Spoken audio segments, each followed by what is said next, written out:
Hello there, and welcome to the Science for Sleepy Minds channel. Tonight, we're drifting into the quiet brilliance of our own cosmic home, the solar system. A place that feels infinite, yet familiar. A place where light and silence meet in the same eternal rhythm. Whether you're here to learn, to relax, or simply to drift into dreams, you're exactly where you need to be. You don't need to remember any of this. Just let the words float past like starlight over still water. Take a slow breath. Feel your shoulders loosen. The day has already done enough. Now, let's step into the cosmic glow that gives life to everything we know. Before we begin, I'd love to know, where are you watching from, and what time is it there? Drop a comment below. I also invite you to like, subscribe, or leave a thought in the comments. Now, settle in. Adjust your pillow. Let your shoulders drop away from your ears. Take a slow breath in, and let it go. Get comfortable. Let's begin our journey back in time. Back before Earth, before the Sun. Back to when our solar system was just a whisper of possibility in the dark. The solar system is not loud. It does not roar or shimmer with chaos. It simply moves, slowly, gracefully, continuously. From the smallest grain of dust to the grandest gas giant, every object finds its place, drawn together by invisible threads of gravity. This is our neighborhood in the cosmos, and it has been here for more than 4.5 billion years. Long ago, before the planets were born, there was only a cloud, a gentle, swirling mist of gas and dust left over from an older star that had died. Within that cloud, small particles began to cling to one another. Each touch, each collision, was guided by the same force that would one day keep Earth close to the Sun. It was slow, patient creation, the kind that takes millions of years and makes no sound at all. Eventually, this quiet cloud began to flatten into a wide spinning disk. At its center, where pressure and gravity gathered in silence, the Sun began to form, a sphere of fusion and fire. Around it, dust and ice gathered into clusters, then into stones, then into planets. Every world that exists today began as nothing more than drifting dust in a calm sea of starlight. The Sun became the heart of it all, holding 99.86% of the solar system's total mass. Without it, nothing would remain together. The Earth would drift endlessly through dark space, the planets would scatter, and all the warmth we know would vanish. But the Sun burns quietly. Its light, born in its core through the merging of hydrogen atoms, travels outward for thousands of years before it escapes into open space, and then takes just over 8 minutes to reach our eyes. Every morning, when you see the sun rise, you are looking into the past, at light that began its journey minutes ago, crossing millions of kilometers of emptiness to find you. From that warmth, the rest of the solar system takes its cue. 8 planets move around it, each in perfect rhythm, each bound to the same center but free in its own orbit. Mercury circles swiftly, racing around the Sun in only 88 days. Neptune, at the farthest edge, moves so slowly that a single year there lasts 165 of hours. Yet they never collide. They never stray. Their orbits are balanced like notes in an invisible melody, a harmony of distance and gravity that never ceases. The distances between them are almost unimaginable. If the sun were the size of a large door, Earth would be no bigger than a coin placed 25 meters away. Neptune would drift nearly a kilometer from that same door. Between those 2 points lies space, cold, dark, but not empty. Even in emptiness, there are unseen winds, gentle waves of radiation, magnetic fields, and faint particles moving in every direction. This calm space between worlds, called the interplanetary medium, is crossed constantly by the breath of the sun, the solar wind. It's a steady stream of charged particles that flows outward, shaping the invisible bubble that protects us all, the heliosphere.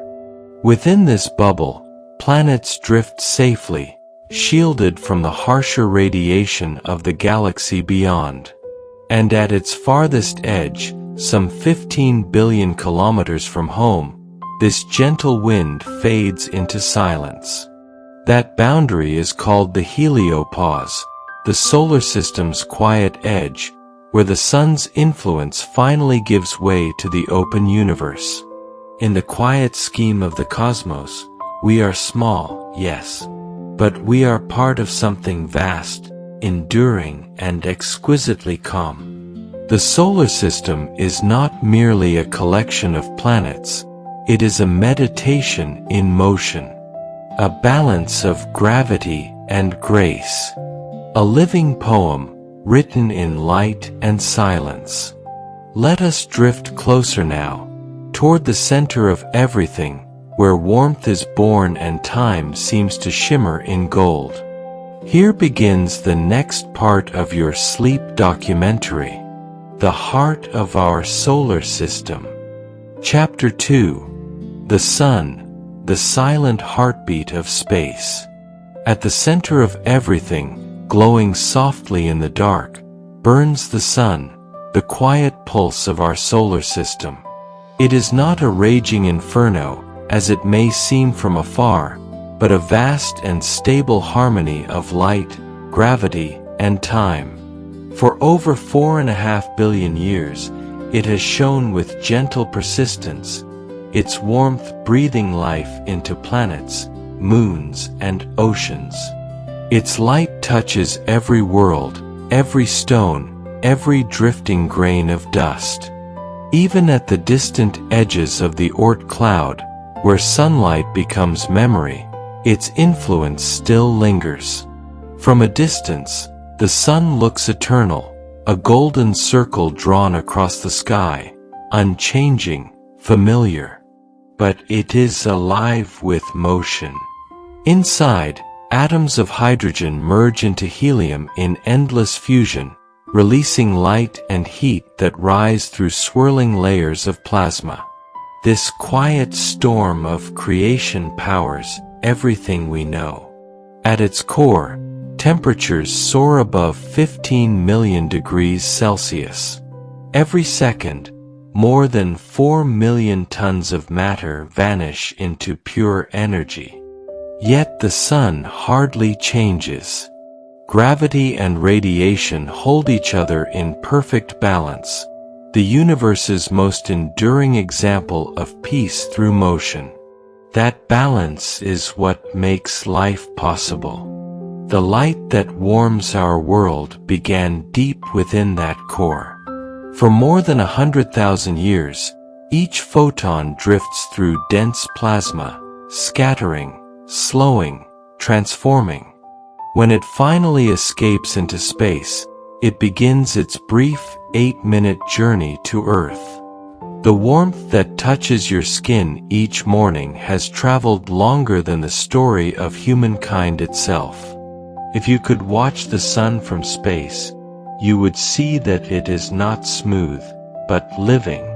The photosphere, its visible surface, ripples like a breathing ocean. Granules the size of continents appear and fade, each one a bubble of plasma rising and cooling. Above that lies the chromosphere, glowing red with heat, where magnetic arcs stretch into the sky. And beyond it all, the corona, a crown of pale, silvery light extending millions of kilometers into darkness. During a total solar eclipse, when the moon hides the sun's face, this radiant halo becomes visible, a quiet revelation of beauty. Beneath this grace lies turbulence. Magnetic fields twist and fold, snapping open with bursts of power, solar flares, loops, and ejections of matter larger than planets. Even in these tempests, there is rhythm. Every eruption fades back into stillness, every flare dissolves into calm. The sun burns constantly, yet appears serene, a paradox of infinite strength and infinite patience. The sun is a metronome of existence. It defines the rhythm of life. Earth's rotation beneath its light gives us day and night. Its orbit around the sun marks our years. Even our bodies are tuned to its cycle. We wake when it rises, rest when it fades. Light governs not only plants and oceans but the chemistry of thought itself. It sets the tempo of time. Every color we see comes from sunlight scattered through air. The golden glow of dawn, the pale blue of noon, the amber hush of dusk, all born from its rays refracted by our atmosphere. Without that scattering, our world would be black and silent, like the void that surrounds it. Light paints the earth.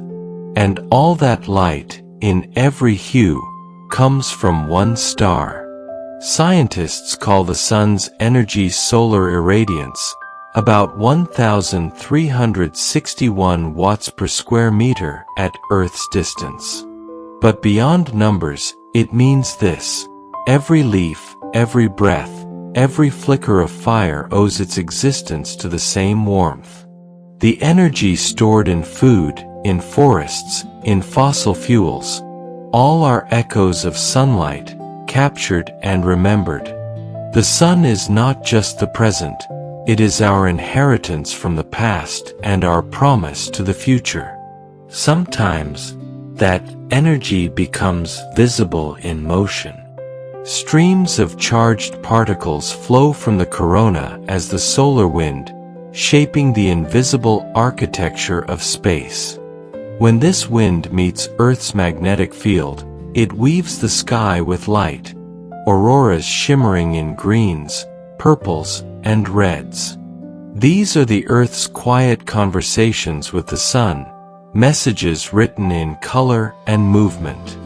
The same wind carries on, beyond planets and moons, filling a vast bubble known as the heliosphere, the sun's breath reaching into interstellar dark. Every planet drifts within this breath, every comet feels its warmth, every dust grain follows its subtle push. Even the Voyager probes, billions of kilometers away, still sense that faint current, proof that the sun's presence endures beyond sight. For thousands of generations, people have watched the sun rise and fall. Every dawn was a reassurance. Warmth returns, light endures, time continues. Ancient civilizations built temples and monuments to follow its path. Stonehenge, pyramids, temples of solstice and equinox, aligning stone with light as a way of marking eternity. They understood what we sometimes forget, that this star is not a symbol of power, but of continuity. Despite its steadiness, the sun also breathes. Every 11 years, its magnetic fields shift, giving birth to sunspots, dark, cooler regions that come and go like the pulse of time. In those active years, the sun releases flares and storms that ripple through the solar system, touching satellites, planets, and skies. Then, it quiets again, resting in smooth brilliance. It is a living rhythm, Inhale, exhale, light, calm. If you could stand near it, safely, impossibly, you would find no solid surface to touch, only layers of radiant gas. Sound cannot travel there. There is no noise, only vibration, the deep hum of fusion, the resonance of magnetism. Arcs of plasma rise and fall in slow motion, tracing invisible lines of order.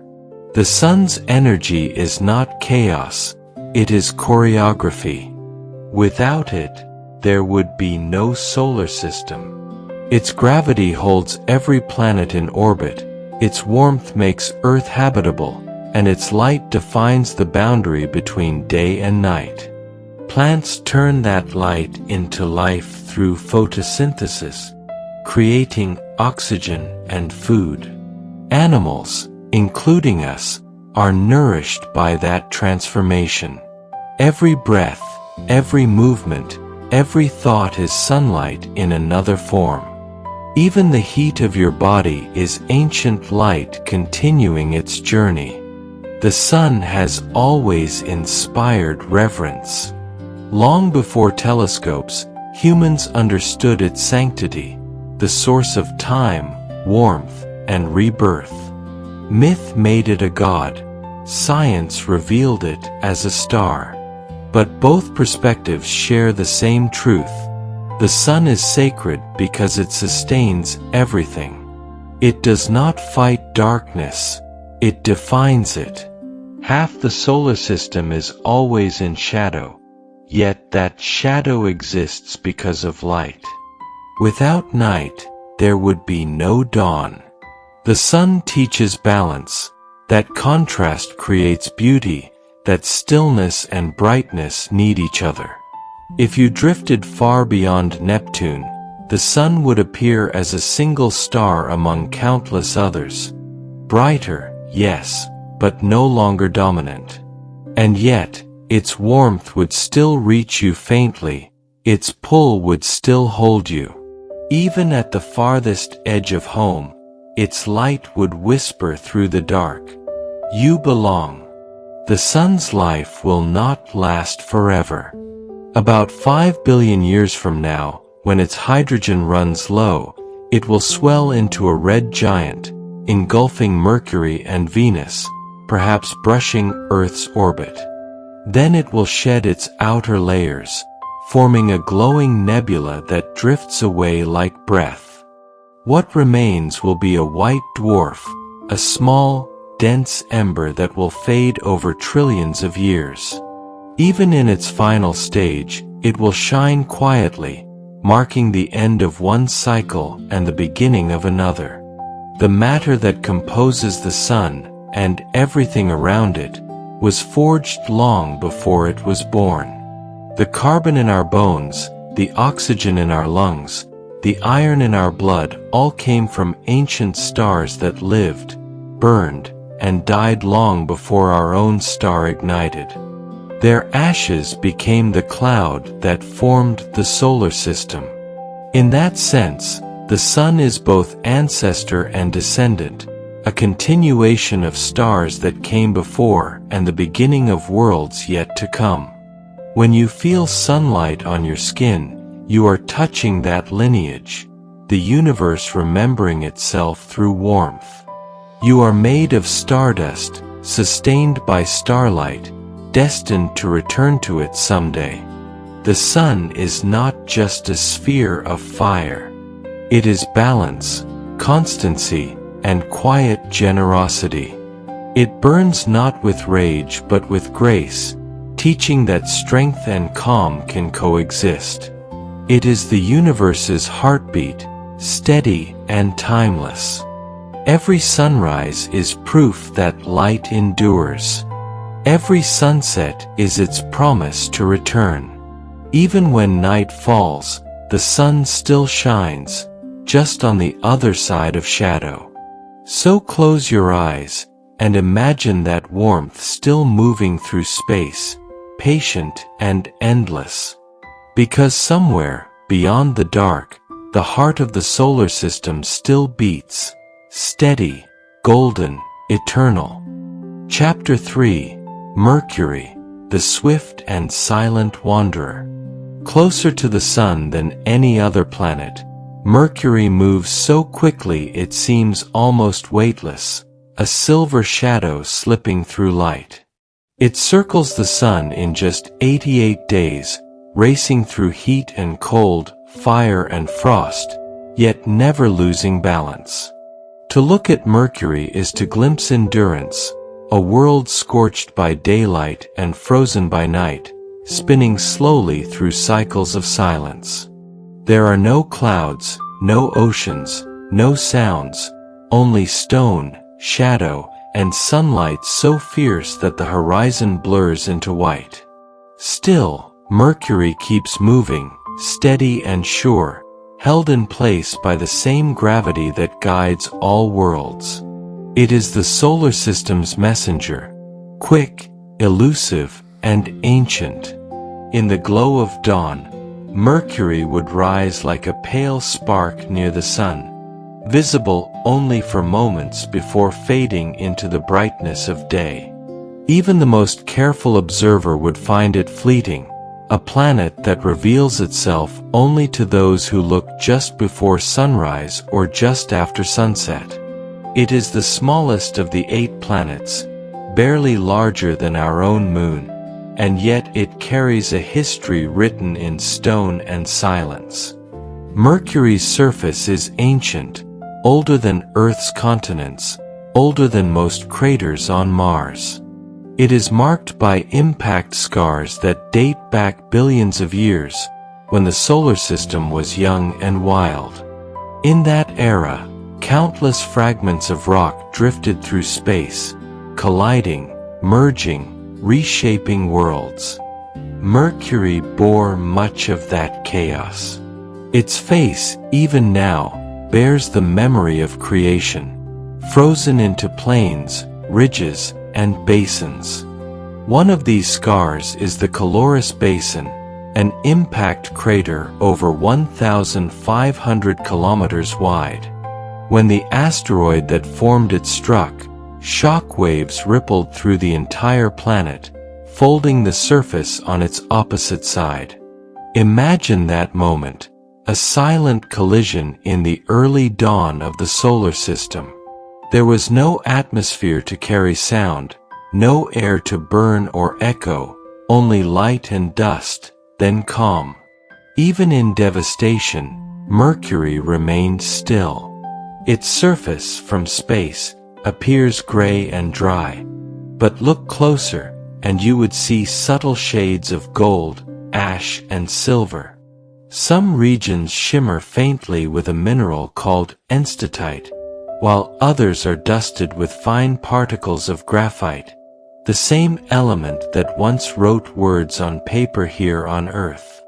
In that way, Mercury is literally a planet of writing and reflection, a body etched in black and white, sunlight and shadow. Because Mercury has almost no atmosphere, its skies are always black, even when the sun stands directly overhead. The light here is intense, almost unbearable. At midday, the surface temperature rises to over 430 degrees Celsius, hot enough to melt lead. And yet, just beyond the horizon, in the endless night, temperatures fall to -180. The difference between light and shadow on Mercury is more extreme than anywhere else in the solar system. Half the planet bakes, half freezes. There is no wind to mix the air, no weather to soften the edges, only silence. Still, in that silence there is balance. The planet turns so slowly that a single day, from one sunrise to the next, lasts nearly twice as long as its year. 88 days to orbit the Sun. 176 days for a full rotation.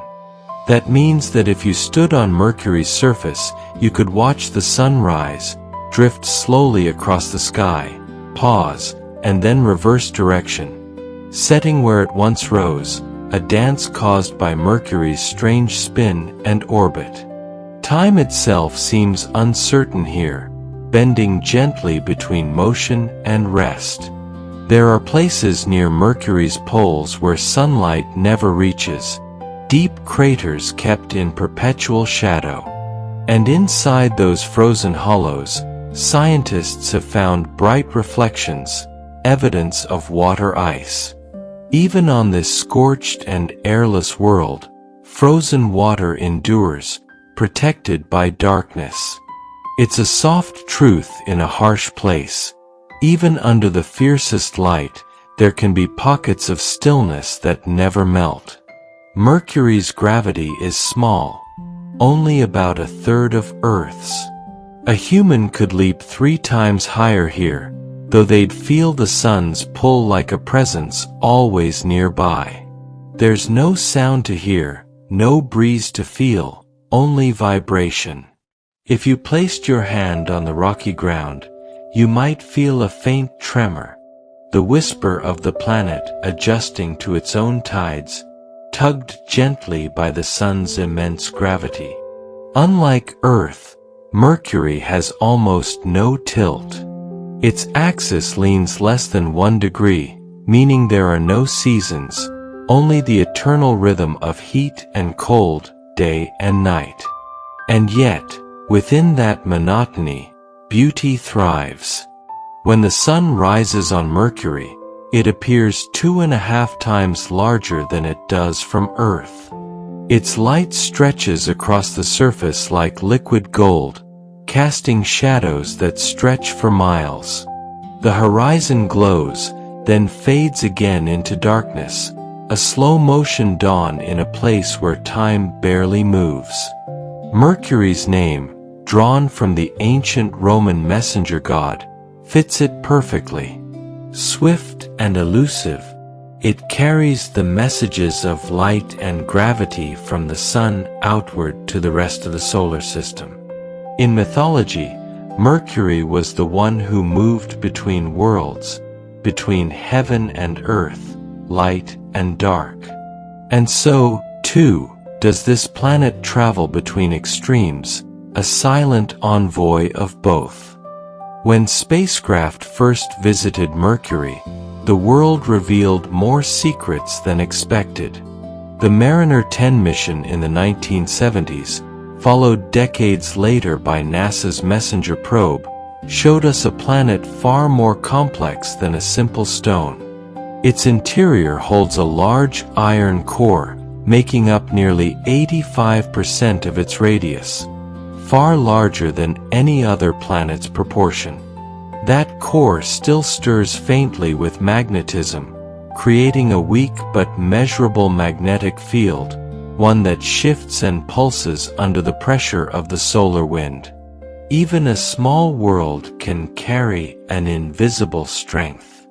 Messenger also discovered that Mercury's surface contains unexpected traces of potassium, sulfur, and sodium, elements that should have been stripped away by the sun's heat long ago. Their presence suggests a mysterious history. Perhaps Mercury once had a thicker crust or atmosphere that shielded it, or perhaps its formation was more gentle than once thought. Whatever the cause, it reminds us that even the smallest planet holds stories we have yet to hear. From space, Mercury's motion is graceful. It travels around the sun faster than any other planet, nearly 48 kilometers per second. And because it orbits within such fierce light, it often appears to shimmer when viewed through telescopes, as though wrapped in a faint aura of gold. Ancient astronomers called it both the morning and the evening star, not realizing they were seeing the same world at different times. To them, Mercury was the quick-footed messenger of dawn and dusk, always arriving, always vanishing. If you stood on Mercury during sunrise, you would see the sun rise slowly, pause high in the sky, and then sink back toward the horizon, only to rise again. The strange dance is caused by the interplay between Mercury's slow rotation and its swift orbit. It's a cosmic illusion, but a gentle one, a reminder that even time behaves differently in places far from home. In that endless play of heat and shadow, Mercury endures quietly. It has no storms, no volcanic eruptions, no flowing rivers. Its surface changes only through the passage of time, a gradual wearing down by micrometeorites and cosmic dust. Every scar, every crater, every ridge remains almost exactly as it was billions of years ago. To stand there would be to stand within memory itself, to look at a landscape that has barely changed since the solar system began. And yet, within that stillness, there is motion. Mercury is always moving, orbiting, spinning, adjusting to the sun's gravitational pull. It may be silent, but it is never still.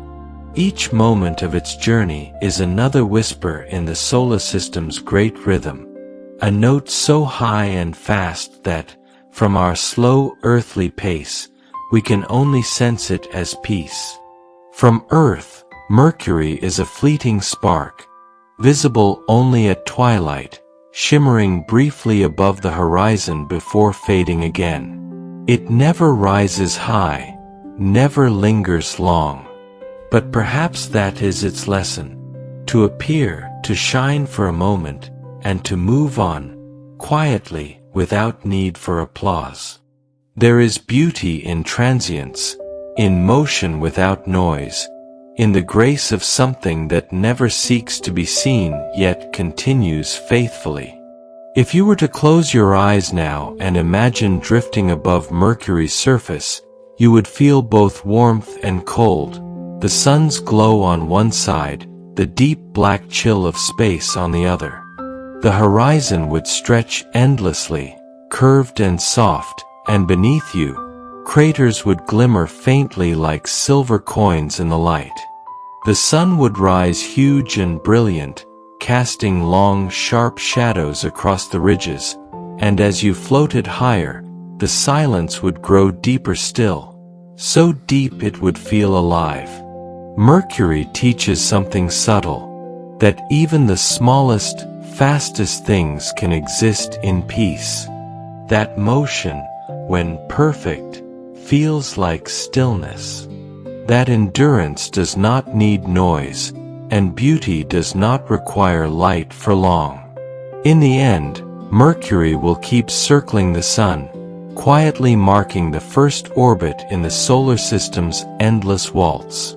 It has done so for billions of years and will continue for billions more. And though it may seem insignificant beside its larger siblings, its rhythm is part of the cosmic heartbeat, the first pulse that begins the measure of time. Chapter 4: Venus, the Shrouded Glow. If Mercury is speed, Venus is stillness wrapped in silk. From Earth, it appears as a perfect light, soft, white, and steady, rising with the dawn or lingering in the violet hush of evening. To the naked eye, it is pure calm, the brightest planet in our sky. But behind that calm, behind the gauze of its clouds, Venus hides a storm. Its air is thick with mystery, its surface hidden beneath endless haze. From space, it glows like a pearl, serene, patient, eternal. Yet below those clouds, mountains glow faintly in the dim amber light, and heat presses down like a whisper that never ends. Venus is often called Earth's twin. They are nearly the same size, the same mass, born from the same cloud of dust and fire. Yet where Earth became blue and open, Venus became golden and closed. The two worlds began alike, but their stories diverged long ago. From a distance, Venus shines with steady brilliance. It is the third brightest object in our sky, after the sun and the moon. It casts faint shadows on desert sand, glimmers in twilight over quiet seas. For ancient watchers, Venus was two lights, the morning star and the evening star, until they realized both belonged to the same wandering body. To them, it symbolized beauty, love, and renewal, a star that appeared when the world awoke and again when it fell asleep. Even now, it still greets us at the edge of day, a patient companion to both dawn and dusk. But if you could travel there, through its radiant mist, the beauty would turn to wonder, and then to awe. The clouds that give Venus its glow are made not of water, but of sulfuric acid, suspended in an atmosphere so dense that sunlight takes hours to filter through.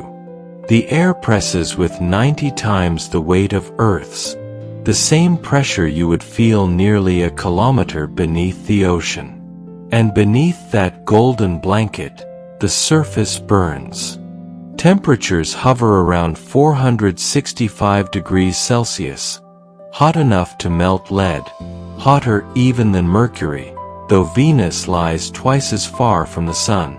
How could a world so beautiful be so fierce? The answer lies in its air. Venus is wrapped in carbon dioxide, a greenhouse gone wild.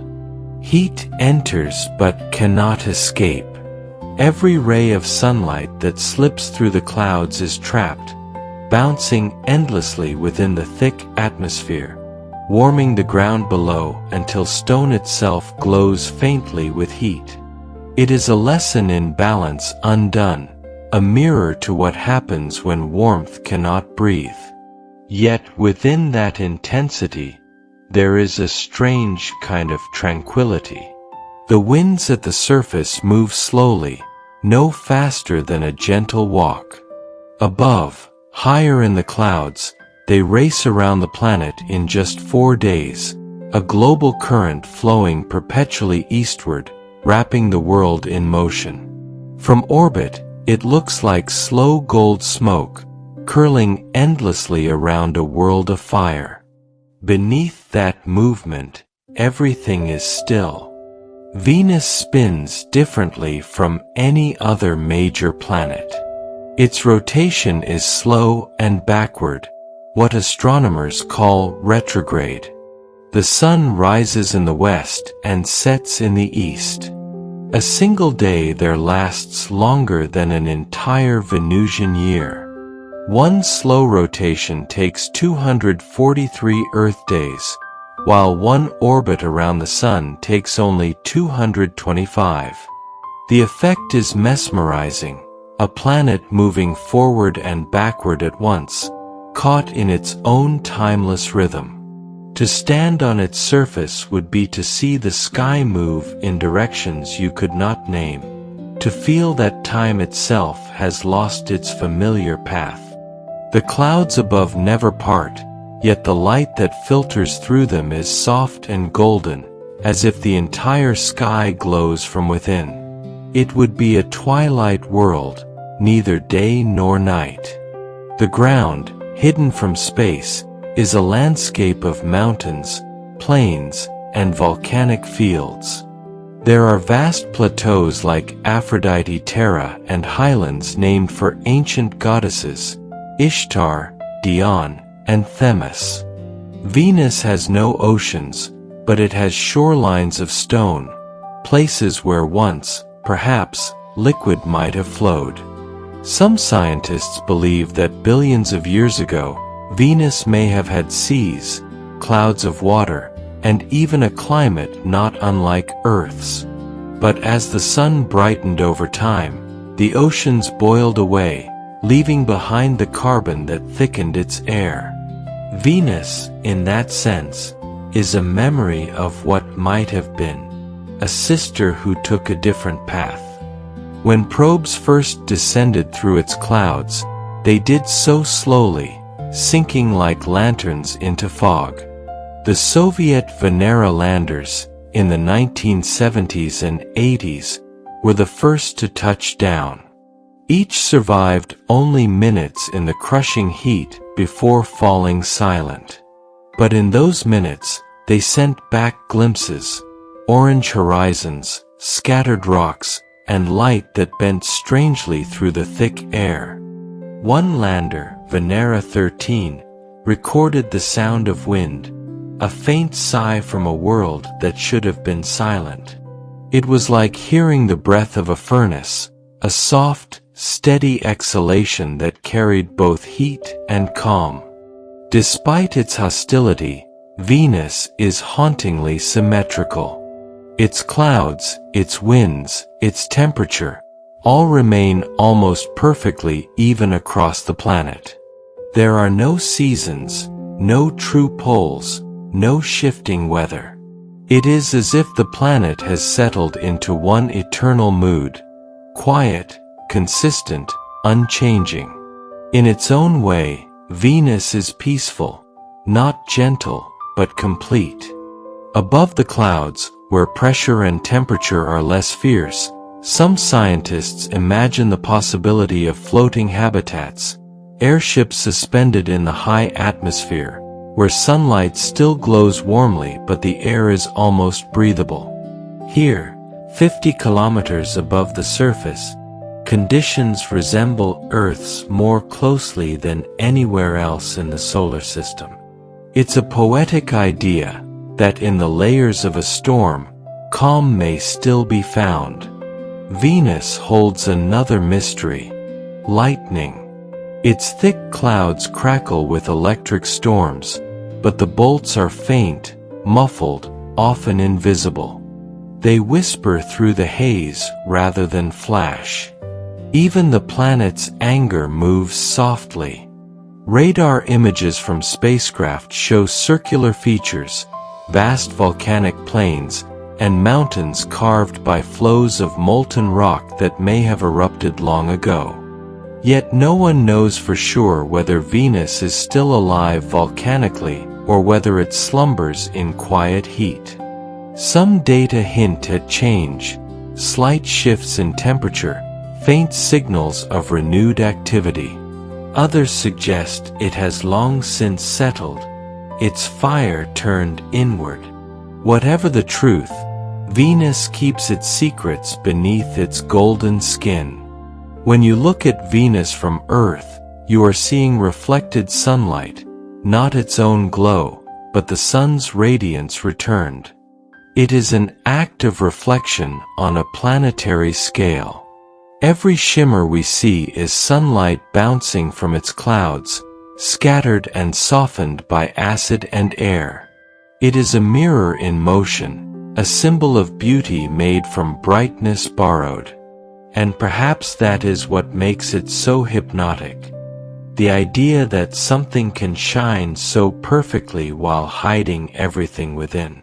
For astronomers, Venus offers lessons in both science and humility. It reminds us of the fine line that separates comfort from chaos, habitability from heat. Just a few degrees, a few layers of air, a few choices of chemistry, and a twin becomes a stranger. It is the same sun that warms both worlds, yet their destinies could not be more different. One cradles life, the other glows with fire. Together, they form a pair, balance and warning, beauty and mystery. If you could float in the high clouds of Venus, the view would be unlike anything on Earth. Below you, the planet's surface would blur into soft amber. Above, the sky would glow a pale gold, fading slowly to black. The sun would appear only as a faint disk, its light filtered into calm brightness. There would be no stars, no horizon, just the quiet pulse of wind. Your airship would drift slowly, carried by invisible streams, surrounded by an endless sea of light. It would feel like floating inside a dream, dangerous, yes, but breathtaking in its quiet. And perhaps, in that quiet, Venus speaks softly to us. It says that beauty is not always safe, and mystery is not always dark. That even in the hottest storm, there is pattern. That calm can be found not by escaping heat, but by understanding it. In its backward spin and endless light, Venus carries paradox gracefully.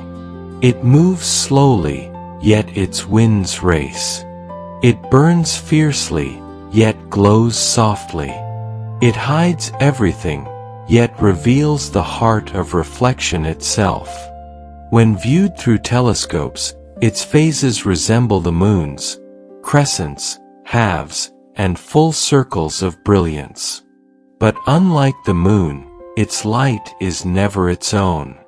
It is sunlight reshaped, softened, returned. A cosmic echo, and in that echo lies peace. As we drift away, leaving the golden veil behind, Venus fades again into the twilight sky, the evening star, serene and bright. From far away, no one would ever guess the storm that lies beneath. But perhaps that is the nature of serenity, not the absence of turmoil, but the quiet endurance through it. Venus, in her shrouded glow, continues to circle the sun, a steady light for our nights, a hidden fire for our imagination. Venus is the calm within the storm, a paradox of silence and strength. She teaches that beauty can hide within pressure, that even the most radiant glow can emerge from the depths of intensity. She is both mirror and mystery, twin and teacher. So if you see her tonight, low on the horizon, take a slow breath. That soft light you glimpse has traveled millions of kilometers, touched the edge of fire, and still arrived gentle enough to soothe you to sleep. Chapter 5. Earth, the Blue Calm. We've drifted through the golden storm of Venus and now return to something familiar, a sphere of blue, breathing quietly in the sunlight. From afar, Earth looks delicate, like a marble suspended in darkness. Swirls of white cloud drift over oceans, continents shimmer softly beneath haze, and a thin line of atmosphere glows around it like silk. It is the only world we know that sings with life, where rain falls, rivers wander, forests whisper, and light dances in endless circles of day and night. Here, silence is never empty. It hums with wind, with waves, with the heartbeat of things growing unseen. From space, the Earth seems to float effortlessly, blue, white, green, and gold, turning slowly under sunlight. It's a sight that astronauts often describe as humbling, almost holy. They say that when you see the planet from above, you feel its unity. Borders vanish. Mountains merge into clouds. The oceans connect everything like gentle threads of motion. It looks alive, not as a collection of lands and seas, but as a single, breathing being. That thin layer of air, no thicker than the skin on an apple compared to its size, holds everything we are. It carries the whispers of forests, the sighs of waves, the laughter of people, and the low rumble of thunder. It is fragile, but it endures, moving in endless patterns of wind and light. If space is silence, then Earth is song. Every dawn begins with a breath. The sun touches the edge of the horizon, light bending softly through air, scattering into color. That scattering is why the sky turns blue, shorter wavelengths of light bouncing more readily through air molecules, filling the heavens with brightness. At sunset, those rays stretch farther, turning red and gold, painting the clouds in fire before fading gently into violet. And all through the cycle, the planet turns, never pausing, carrying day and night around like a slow heartbeat. The Earth's rhythm is measured in motion. Every 24 hours, it completes one rotation. Every year, it drifts more than 900 million kilometers along its orbit around the Sun. Yet we never feel it move. The air, the ground, the oceans, all move with us, and so we perceive only the balance, the stillness that comes from perfect motion. This balance is what makes Earth different from every other world we've visited. Its orbit sits within the habitable zone, the quiet band around the Sun where water can remain liquid. Too close, and oceans would boil. Too far, and they would freeze. Here, water flows freely, rivers carving valleys, rain feeding soil, waves sculpting coastlines. Water is the soft architect of everything we know. It cools, it shapes, it remembers, and it connects. The same molecules that rise as vapor from the sea may fall years later as snow on a mountain. The planet is one continuous cycle of movement, a choreography of water, air, and life. If you were to hover high above the planet, you would see those cycles unfolding across the globe. Clouds drift in spirals shaped by invisible winds. Storms bloom like petals, then dissolve. Currents carry warmth from the equator toward the poles and return in quiet symmetry. Every motion is balanced by another, wind by pressure, tide by gravity, heat by shadow. Even chaos here follows rules, gentle and predictable. Earth's magnetic field, its unseen shield, flows outward from molten iron deep within its core. It bends solar wind around the planet, protecting our air and oceans from the sun's fierce radiation. Without it, life could not have flourished. You cannot see the field, but you can feel its art, in the auroras that shimmer at the poles. When solar particles meet our atmosphere, they light the night in curtains of green, purple, and silver, the Earth's own version of starlight, born from the breath of the sun. The continents float on great plates of stone, drifting at the pace of a fingernail's growth each year. Mountains rise and erode, oceans widen, land shifts. It is a slow and patient kind of motion, the Earth reshaping itself not in centuries, but in eons.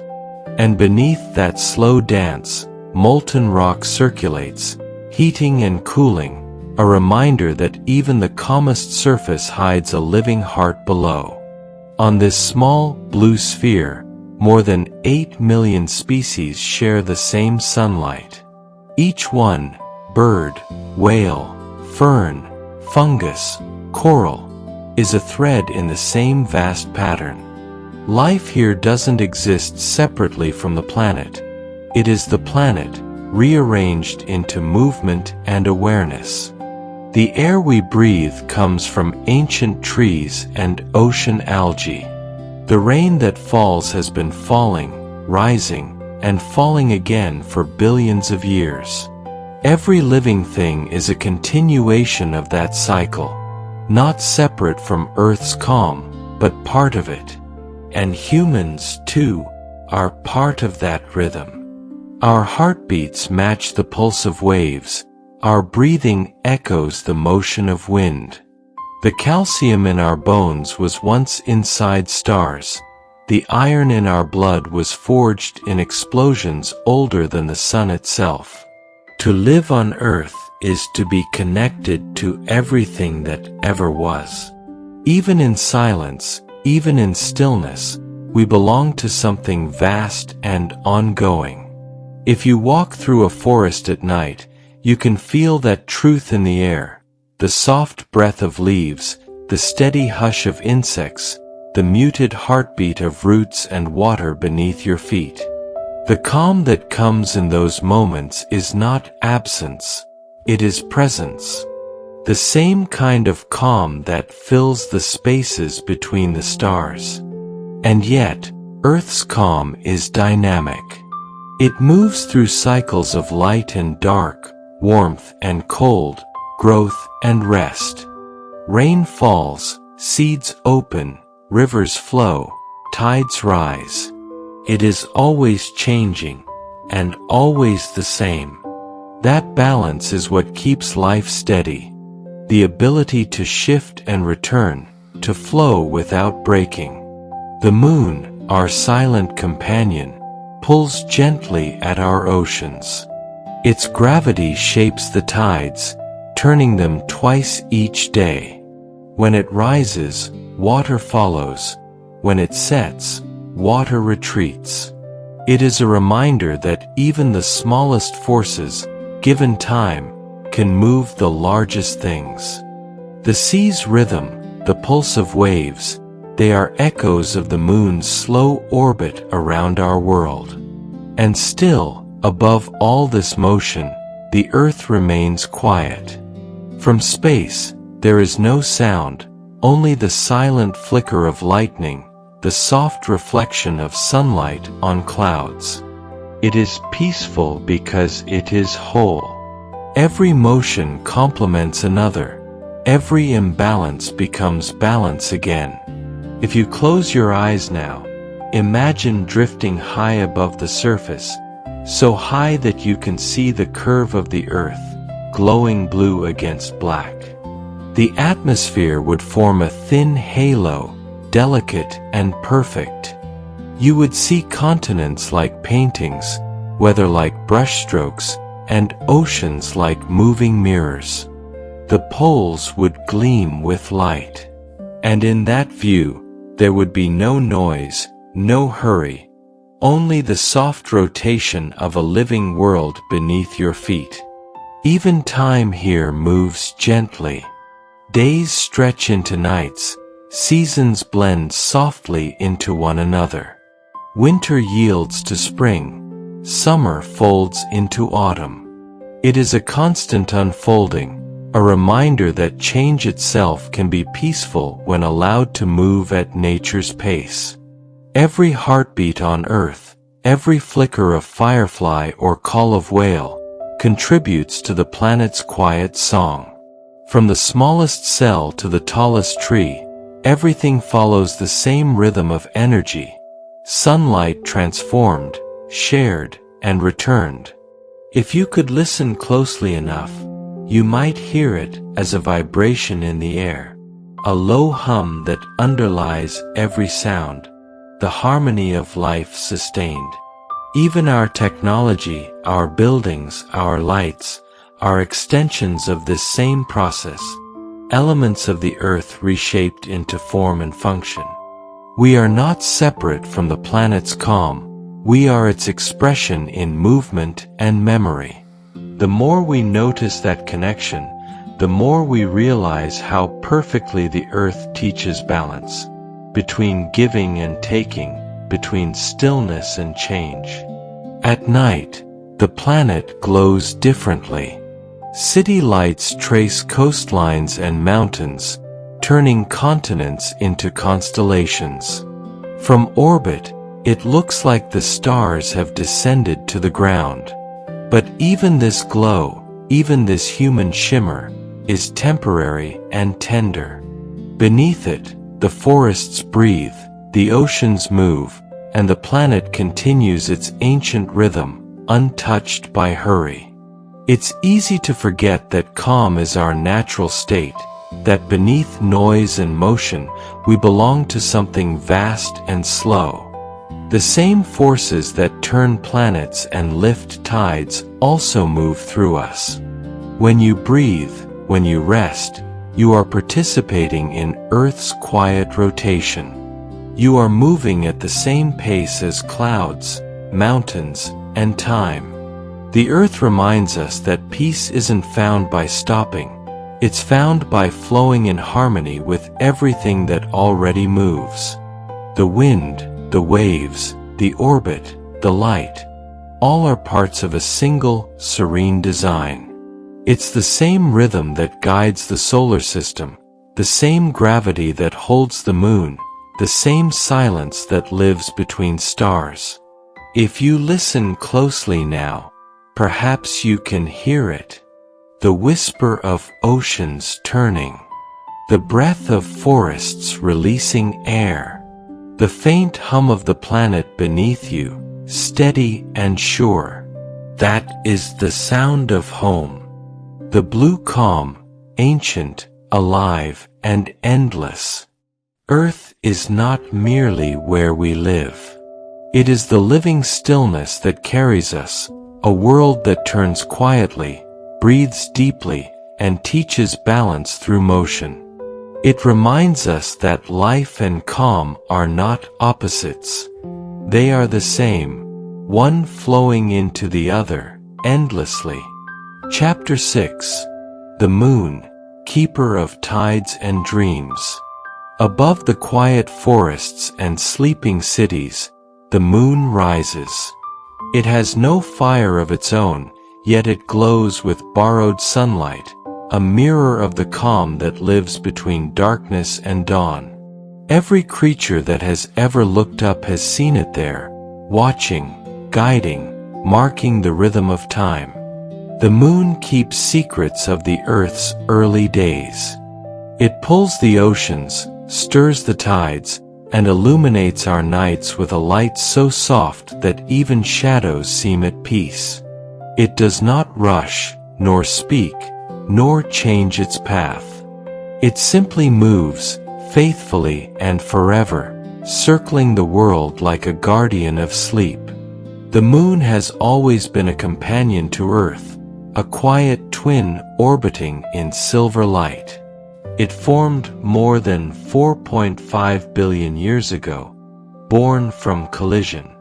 When a young molten Earth was struck by a body the size of Mars, debris scattered into orbit, circling until gravity gathered it into a single glowing sphere. Since that moment, the moon has never left. Its motion has slowed, its distance has grown, but its loyalty has never changed. Now, it hangs about 384,000 kilometers away, far enough for its shape to fit perfectly over the sun during an eclipse, close enough to move the oceans with invisible hands. The moon's pull is subtle but constant, lifting water toward it as it passes overhead, then releasing it again as it moves away. This cycle shapes the tides. Every wave, every tidal, every ebb and flow is the echo of its silent orbit. When you stand on a beach and watch the sea rise and fall, you are seeing the moon's gravity made visible. It is a dialogue between two worlds, a conversation so slow and ancient that it can only be heard in the language of motion. Each tide that rolls to shore is a word from the moon, each retreat a quiet breath back to space. Its surface, seen through a telescope, is a mosaic of light and shadow. The bright regions, the lunar highlands, are old and rugged, scarred by billions of years of meteor impacts. The darker plains, called Maria, are vast fields of basalt left behind by ancient lava flows. From Earth, these shapes form patterns: the man in the moon, the rabbit, the face. Across cultures and time, people have looked at these markings and found stories, myths of gods, lovers, guardians, and travelers. The moon has been everything: a calendar, a compass, a symbol of birth and renewal. But beyond mythology, it is a landscape of true quiet. The airless surface means no sound, no wind, no rustle. If you walked there, your footsteps would remain for millions of years. The dust beneath your feet would remember your path perfectly, undisturbed by breeze or rain. Even now, the footprints left by astronauts half a century ago still rest in place, sharp as the day they were made. The moon is a world where nothing fades, where every trace of touch becomes history. Its days are long, each one lasting about 29 Earth days.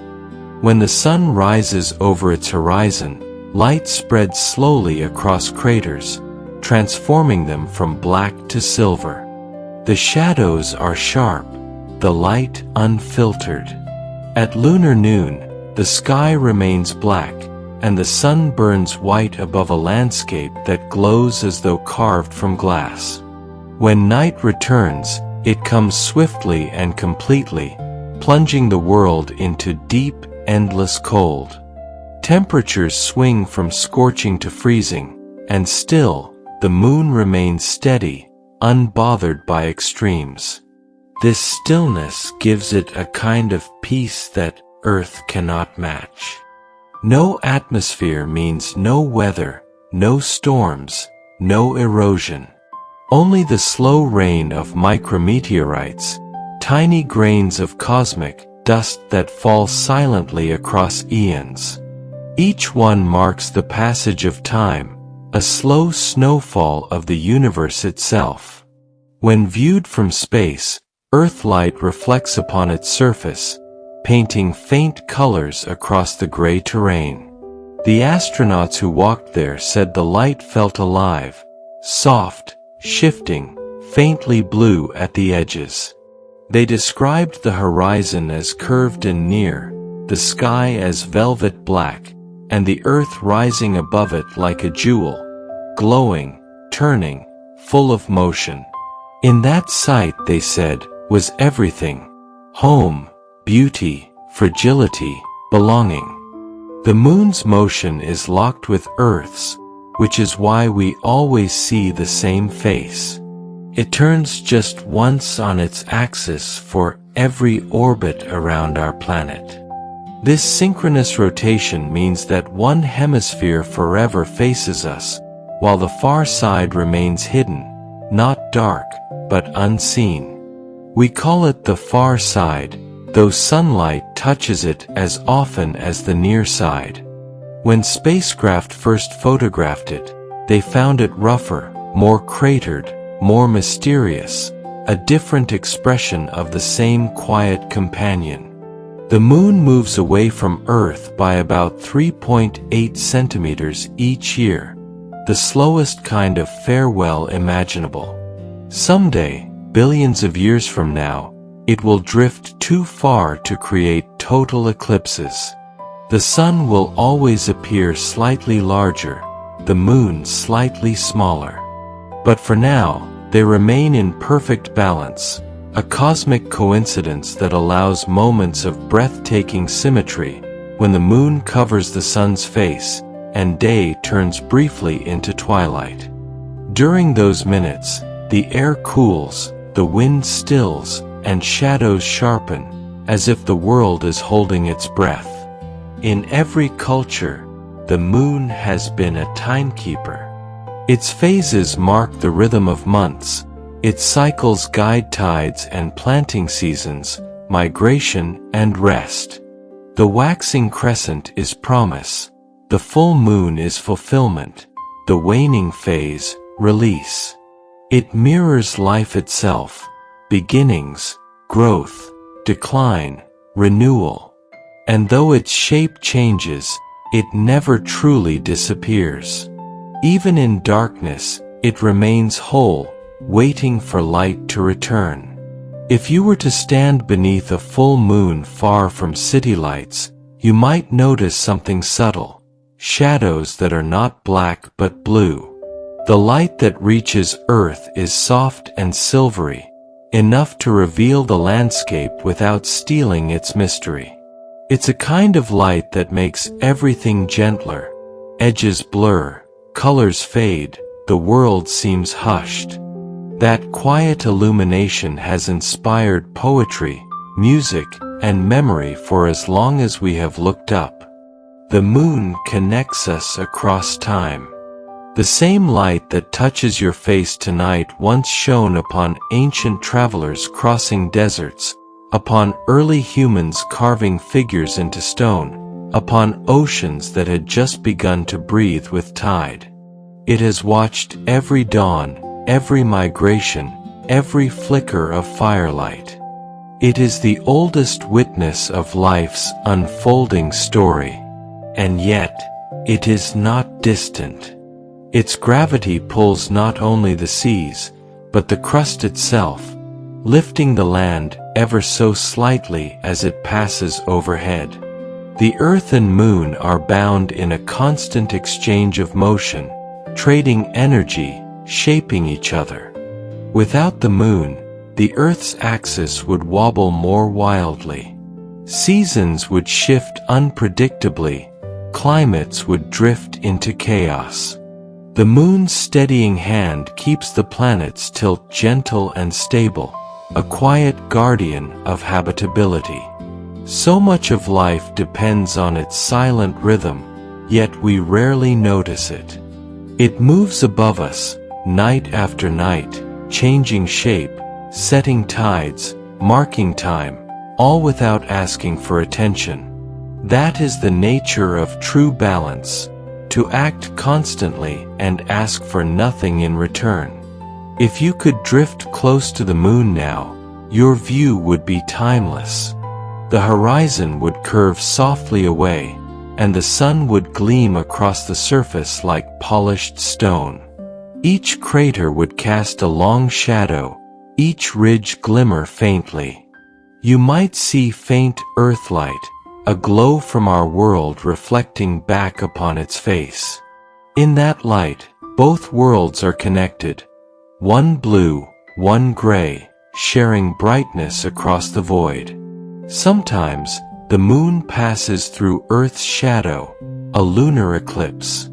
When that happens, sunlight bends through our atmosphere, turning its face deep red, like a glowing ember.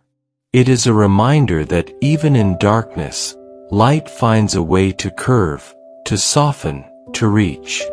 The copper glow lasts only an hour or two, but it feels eternal, a celestial heartbeat slowing to rest. When the moon is new, it disappears into the glare of the sun. When it waxes again, its thin crescent rises just after sunset, a sliver of silver against violet sky. It grows night by night, round and whole, before waning once more. Each phase is a gentle rhythm, predictable, soothing. It tells us not to rush, not to grasp, that everything comes, changes, fades, and returns again. From Earth, the moon's stillness feels complete. From the moon, Earth's motion feels alive.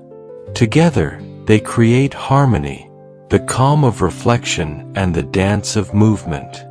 One shines softly while the other spins with oceans and storms. It is a duet of gravity and grace. The astronauts who walked there said that in the moon's silence, they could hear their own heartbeats through their suits. They said that time seemed to slow, that distance felt smaller. They described a peace so complete it was almost overwhelming, the peace of knowing you stand on the edge of eternity. They carried that calm home, saying that afterward, the earth never looked the same. Perhaps that is what the moon has always offered: perspective. A reminder that light and dark are not enemies, but companions. That stillness can shape motion. That reflection can reveal truth. And so, night after night, it returns, rising over forests, mountains, deserts, oceans. It pulls our tides, guides our sleep, and marks the passing of time with gentle certainty. Even when clouds hide it, we feel its pull, its rhythm, its quiet gravity. It is the keeper of tides and dreams, the oldest lullaby we know. Chapter 7. Mars, the Red Stillness. Out beyond Earth and the Moon lies a world that glows faintly red against the black, a lantern in the deep. Mars. It shines softly in the night, calm and constant, a point of color that has guided travelers, inspired myth, and whispered possibility for thousands of years. To the eye, it looks peaceful, a small sphere adrift in the cold. But beneath its quiet face lie the marks of ancient oceans, frozen valleys, and mountains taller than any on Earth. It is a world of memory, where silence covers the story of water, wind, and time. From a distance, Mars looks like a desert world suspended in twilight. Its surface glows rusty orange, reflecting sunlight through a thin veil of dust. Even through a small telescope, you can see the darker patches of its plains and the faint shimmer of polar ice. It is the fourth planet from the Sun, smaller than Earth, colder, quieter, but somehow familiar. It feels like a place we already know, perhaps because we have always dreamed of it.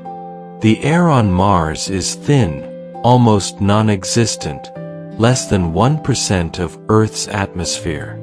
It's mostly carbon dioxide, with traces of nitrogen and argon, whispering faintly across the plains.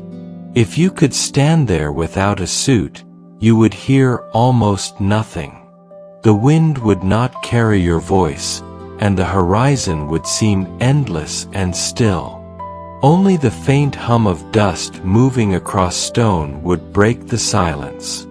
Yet despite that quiet, Mars is alive in its own way.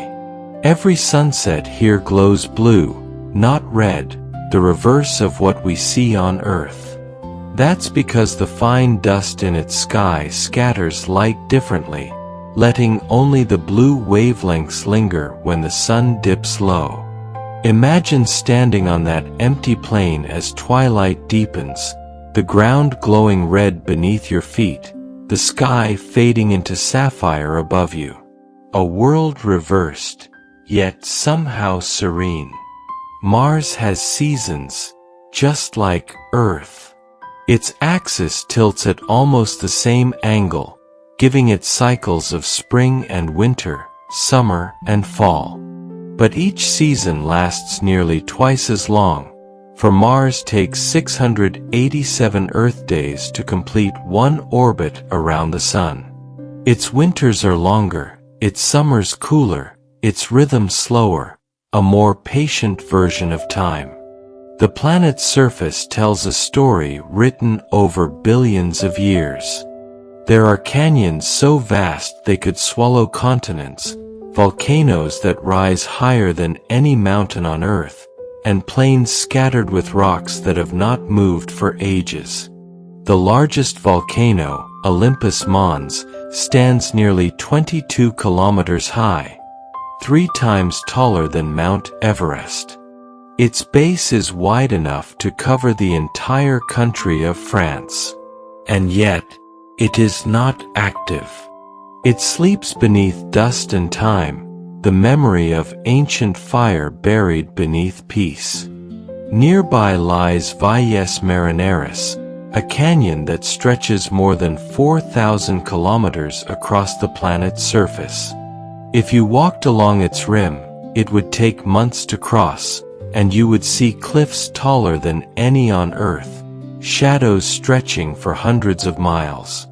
Scientists believe it formed when Mars' crust cracked under pressure, long ago when the planet was still warm and alive inside. Now it rests, silent, still, a monument to the slow breathing of a cooling world. Everywhere you look, you find the shapes of water, dry riverbeds, deltas, and channels that twist through the rock. Billions of years ago, Mars had oceans and lakes. Rain may have fallen there once, tapping gently on its red soil. But as its atmosphere thinned and the planet cooled, the water vanished, freezing beneath the surface or escaping into space. Today, ice still hides in its poles, bright as glass beneath pale sunlight. In some regions, frost forms at dawn, only to disappear again when the light returns. Even in dryness, Mars remembers water, a planet that once flowed and now dreams of it. When spacecraft first sent images of its surface, scientists saw landscapes that looked familiar: valleys, dunes, plains. It was not like the exotic clouds of Jupiter or the frozen mysteries of Pluto. It was Earth-like, but empty, as if the stage had been set, but life had not yet arrived. That emptiness, paradoxically, makes it peaceful. Nothing rushes there. Change happens so slowly that even the wind seems thoughtful. Mars' sky glows faintly pink during the day, tinted by dust. The sun appears smaller here, less intense, casting longer shadows. The temperature rarely rises above freezing. And yet, it's not lifeless. Dust storms sweep across the planet from time to time, sometimes covering its entire face. But even those storms move gracefully, waves of copper-colored wind that circle the world and then fade into quiet. When the storm ends, the dust settles softly, erasing footprints, smoothing the land again into stillness. The surface of Mars hums with memory. Rocks here are older than any on Earth's surface, unweathered, untouched by rain. Some have lain in place for billions of years, unchanged since the solar system's youth. The ground beneath them holds minerals that formed only in the presence of water, hints of a time when rivers cut their paths through the land. In those minerals are secrets, perhaps even traces of life long gone, microorganisms that once thrived in warm pools and left behind the faintest chemical whispers. If such life ever existed, it would have lived quietly. No forests, no oceans of sound, just small, patient cells beneath the soil. Mars, it seems, has always favored the soft and the slow. Even the rovers that explore it, spirit, opportunity, curiosity, perseverance, move carefully across its surface. Their wheels leave gentle marks in the dust, their cameras turning slowly to watch the horizon. They carry human wonder with them, but their pace matches the planet's, deliberate, respectful, calm. Sometimes they stop, waiting for sunlight to charge their power, resting in the thin daylight. Machines built by motion, learning peace from a motionless world. If you were to stand near one of them and look up, you would see the Earth as a tiny blue star, shining faintly in the distance. Our entire world, oceans, forests, cities, reduced to a point of light. From that distance, even war and noise would look like calm. Mars gives perspective. It turns urgency into patience. Its moons, Phobos and Deimos, are small and irregular, captured asteroids that orbit close and fast. Phobos rises in the west and sets in the east, circling Mars 3 times each day. Deimos moves slower, taking 30 hours to cross the sky. Both are reminders that even in stillness, companionship exists, small bodies keeping quiet company in the dark. The airless calm of Mars extends beneath its surface too. In the subsurface ice and rock, scientists believe there may still be frozen reservoirs of water, perhaps even briny pockets where life could one day be found. These hidden places, untouched for eons, hold stories we've yet to uncover. They are the dreams of a sleeping planet. When the wind blows on Mars, it shapes dunes that ripple across the plains. These dunes shift slowly over time, moving a few centimeters each year, a kind of silent tide made not of water, but of dust. At sunrise, frost glints faintly on them. At sunset, their edges glow like embers. Each grain of sand is a piece of volcanic glass, worn down by ages of motion and rest. Together, they sing a song of erosion so soft it takes millennia to hear. If you imagine walking across that desert, you might feel a kind of peace that comes from solitude, from knowing you are standing on a world that has forgotten noise. The ground would crunch softly under your boots, and the horizon would stretch endlessly, framed by distant mountains and thin blue twilight. No birds, no wind, no sound but your own breath. And above, the sun, smaller, quieter, moving slowly through a salmon-colored sky. Mars is patient. It waits without expectation, turning through seasons that last twice as long as ours. Each winter, frost coats its poles in layers of ice. Each spring, the frost retreats, revealing red beneath white. And so the planet breathes, slowly, shallowly, but endlessly. Even without oceans or forests, Mars still keeps rhythm.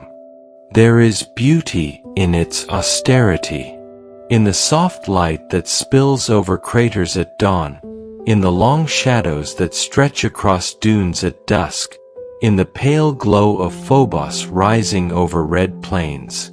Here, peace is not abundance, it is clarity. Mars shows us that calm can live in emptiness, that quiet can speak louder than sound. And perhaps that is why we keep looking toward it, not just as a place to visit, but as a reflection of our own longing for stillness. We see in Mars what we lose on Earth: patience, endurance, simplicity. It is a reminder that sometimes the most lifeless places carry the deepest calm.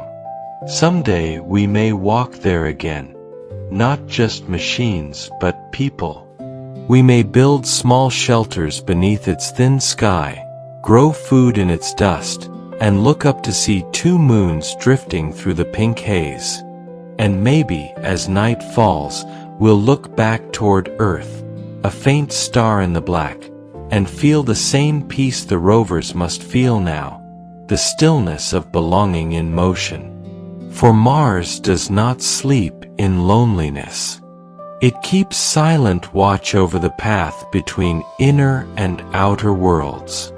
It is both past and possibility, both memory and promise. And above all, it is peace, the red stillness, glowing softly at the edge of dawn. Now we drift farther from Mars, into the wide and silent space that separates the inner worlds from the outer giants, a realm of drifting stones, fragments of creation, and memories older than planets themselves. Chapter 8: The Asteroid Belt, Stones of Memory. Between Mars and Jupiter lies a quiet region, neither empty nor full, a drifting ring of ancient stones that circle the sun like forgotten thoughts. This is the asteroid belt. It is not chaos as once imagined, but a slow dance of fragments, the pieces of a world that never formed, the remnants of beginnings long past. Each rock here carries history older than Earth itself. They move in silence, tracing steady orbits through space, untouched by air, unburdened by time. Every stone tells a story of fire and cold, of collision and calm. This is not a place of destruction. It is a place of remembering. And in its quiet circles, the solar system keeps its oldest secrets. The asteroid belt is a realm of balance. It lies between the rocky worlds of the inner solar system and the gas giants that reign beyond. Here, gravity pulls in two directions, the Sun drawing inward, Jupiter tugging outward. That gentle tension created a boundary, a region where planets could not form. And so, what remains are fragments, stones, dust, and frozen metal, each one a survivor of the solar system's first age. When sunlight reaches this region, it filters through dust and reflects softly off spinning bodies. From a distance, it might look dense like a river of rock, but in truth, the space between asteroids is vast.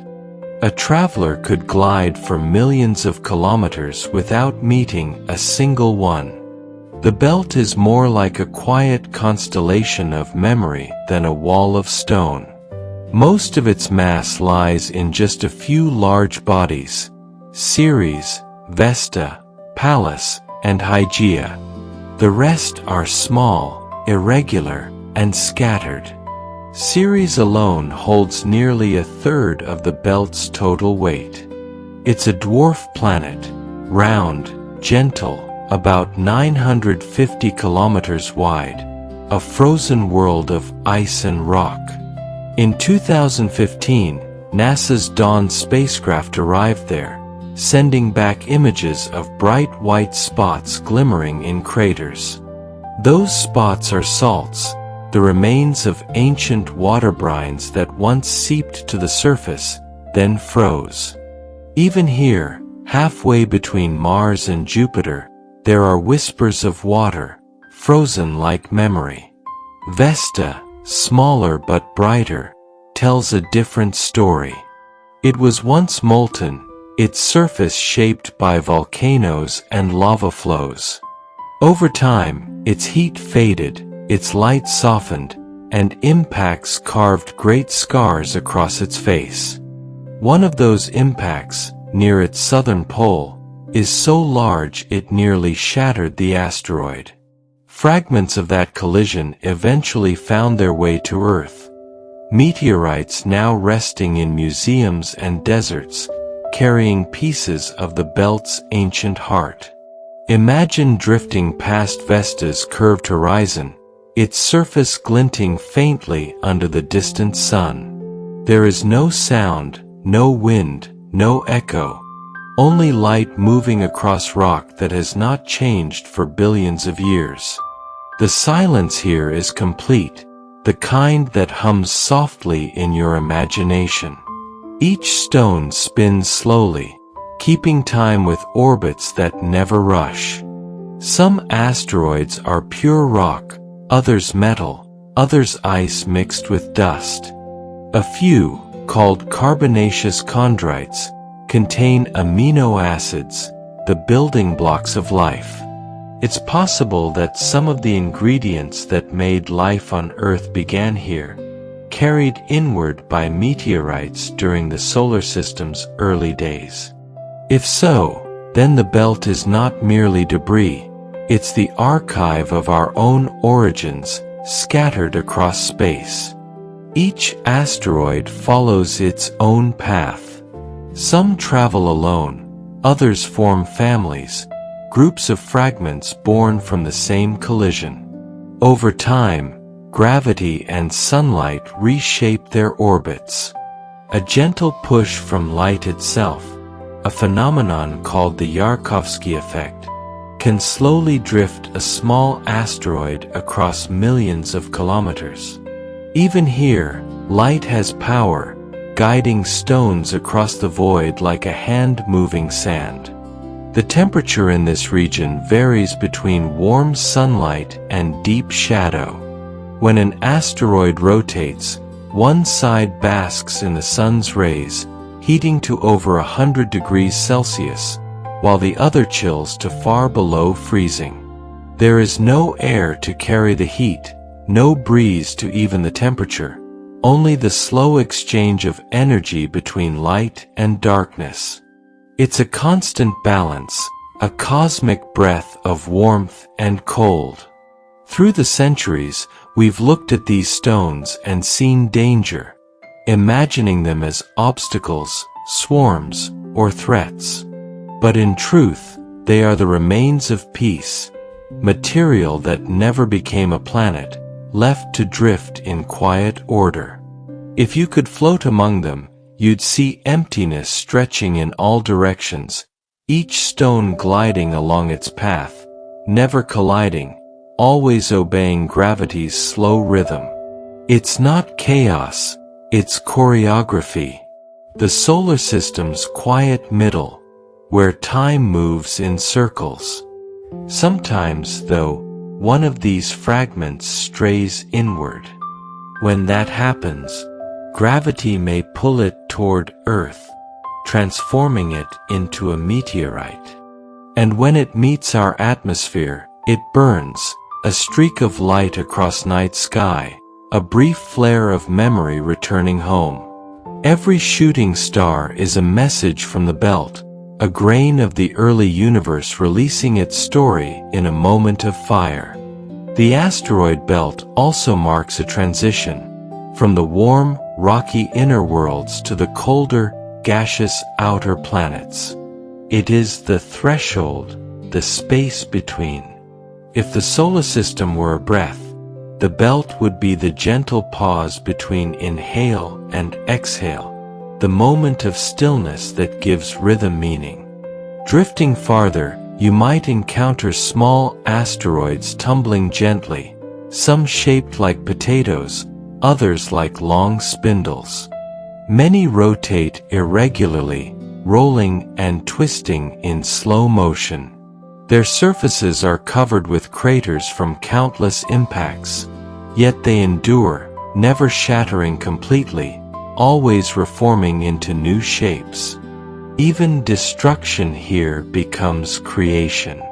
The space probes Galileo, Cassini, near Shoemaker, Hayabusa, Dawn, and OSIRIS-RX have all visited or passed through this region. Each one found something new: craters, dust trails, mineral veins, frozen shadows.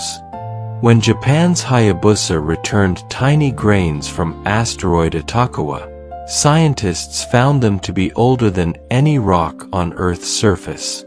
Each grain was a time capsule, holding a record of solar radiation from billions of years ago, sunlight stored in stone. As you drift farther into the belt's heart, the sun grows smaller, gentler. Its warmth is faint but constant, reflecting off the surfaces of thousands of stones. The light here is soft, golden gray, the color of dawn on a planet that never knew weather.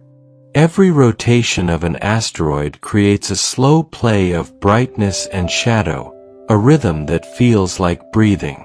The stillness is not empty, it's alive with motion too subtle to see. The belt's silence is also deceptive. Now and then, two bodies meet, not violently, but gracefully, merging or scattering into new forms. These rare collisions create new asteroids, new orbits, new families of fragments that drift outward in perfect patterns. Even here, change continues, but in the slowest, most patient way possible. If you were to touch one of these stones, it would feel rough, brittle, ancient. You'd be holding something unchanged for billions of years, a piece of the solar system as it was before planets cooled, before oceans formed, before light found color. Some of these fragments contain tiny bits of glass created by ancient impacts, still shining faintly when caught by the sun. They are, quite literally, frozen sparks of creation.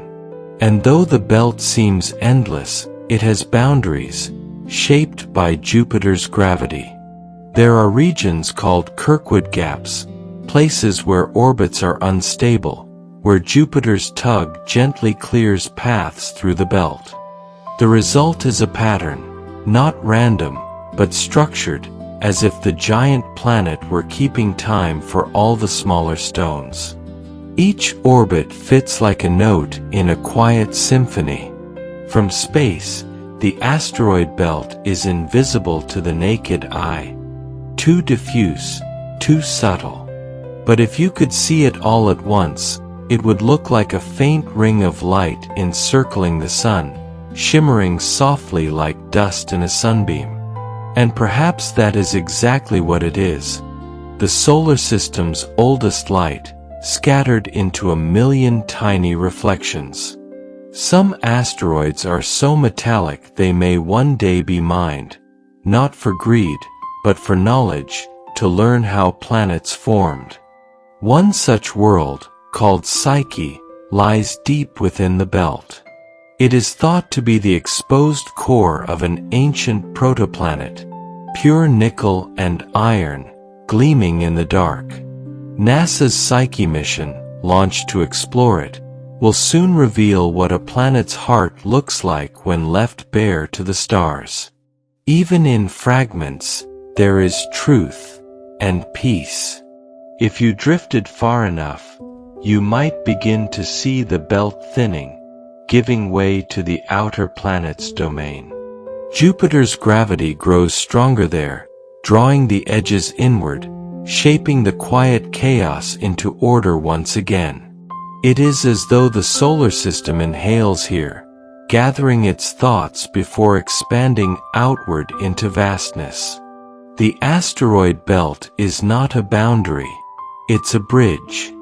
It connects the inner and outer worlds, the fiery beginnings of Mercury and Venus to the cold expanses beyond Saturn. And in its stones, it holds the memories of both.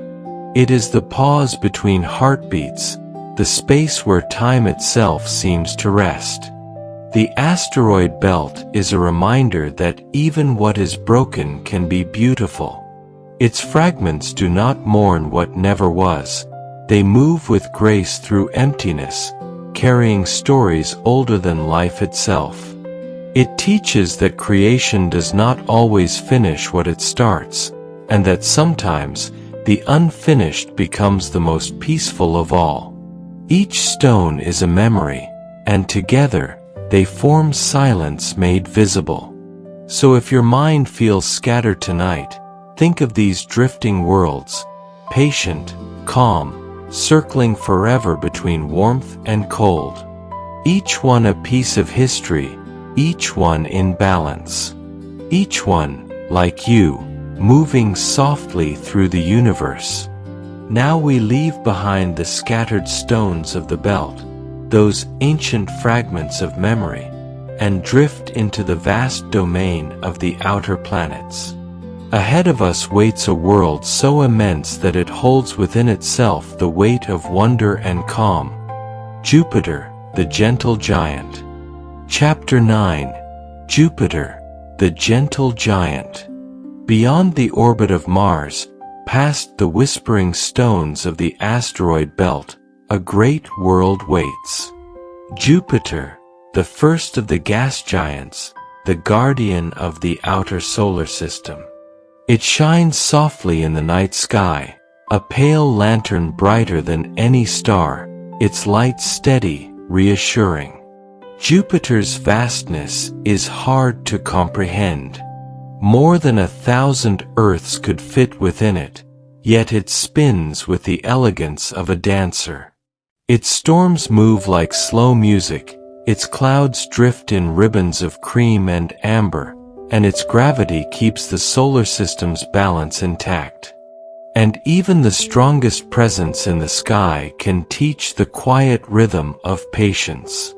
Jupiter is the largest planet in our solar system, the vast bridge between the inner worlds of stone and the outer realms of ice and gas. It sits more than 700 million kilometers from the Sun, glowing softly in the darkness, turning once every 10 hours, its rotation faster than any other planet's. Despite its speed, it remains serene, as though spinning helps it stay balanced. Its atmosphere is a painting in motion, wide bands of cream, orange, and gold wrapping around its surface. These are clouds made not of water, but of ammonia and hydrogen, swirling in layers thousands of kilometers deep. Through them drift storms so vast they could swallow our entire planet, yet they move in silence, choreographed by wind and pressure, not noise. The most famous of these storms is the Great Red Spot, a spinning oval larger than Earth, visible for over 4 centuries.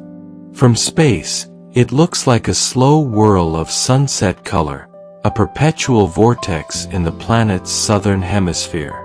It is both fierce and graceful, turning endlessly within Jupiter's larger calm. Scientists believe it may be shrinking now, its energy gradually fading. Even a storm, it seems, knows when to rest. Jupiter's gravity shapes everything around it. It holds 79 known moons, a miniature solar system of its own. Some are small and irregular, no bigger than mountains.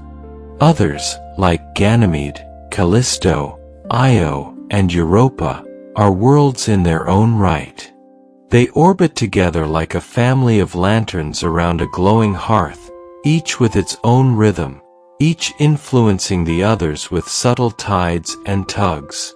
Ganymede, the largest moon in the solar system, is bigger than Mercury. It has its own magnetic field, its own layers of ice and rock. Europa hides a vast ocean beneath its frozen crust, an ocean deeper than all of Earth's combined. There, beneath kilometers of ice, tides created by Jupiter's pull keep the water moving, perhaps warm enough to cradle life. In that distant darkness, we may one day find creatures that have never seen sunlight but know its warmth through motion alone. Io, closer to Jupiter, is fiery, covered in volcanoes that glow like embers against the black. Its surface reshapes itself constantly, molten rivers of sulfur flowing across plains under a sky filled with Jupiter's light. Even in chaos, Io dances in rhythm, its orbits and eruptions tied to Jupiter's heartbeat. Callisto, farthest of the four, is calm. It bears the marks of countless impacts but remains unbroken, an ancient moon that watches the outer dark without complaint. Each moon tells a different story, but all are bound to the same gentle gravity, the pull of a world that holds everything near but lets each move freely in its path. Jupiter's role in the solar system is not only beautiful, but protective. Its immense gravity acts as a shield, deflecting or capturing comets and asteroids that might otherwise strike the inner worlds. Many scientists believe that Earth owes its survival, in part, to Jupiter's quiet guardianship. It is the solar system's great protector, absorbing chaos to preserve calm. If you were to drift above its cloud tops, the sight would take your breath away. Below, bands of color would stretch endlessly, curving gently toward the horizon. White storms would bloom like flowers, then fade, replaced by new ones. Lightning would flicker deep within clouds the size of continents, glowing faintly through layers of haze. And yet, in all that vast motion, there would be no sound, only the silent language of pressure and flow. The largest world in our system moves without ever breaking its own peace. Deeper down, beneath the visible clouds, Jupiter's composition changes. Pressure increases, and hydrogen transforms into a strange metallic state, a liquid that conducts electricity and creates the planet's immense magnetic field. This invisible shield extends millions of kilometers into space, forming a magnetosphere so wide it could engulf the Sun if visible to the eye.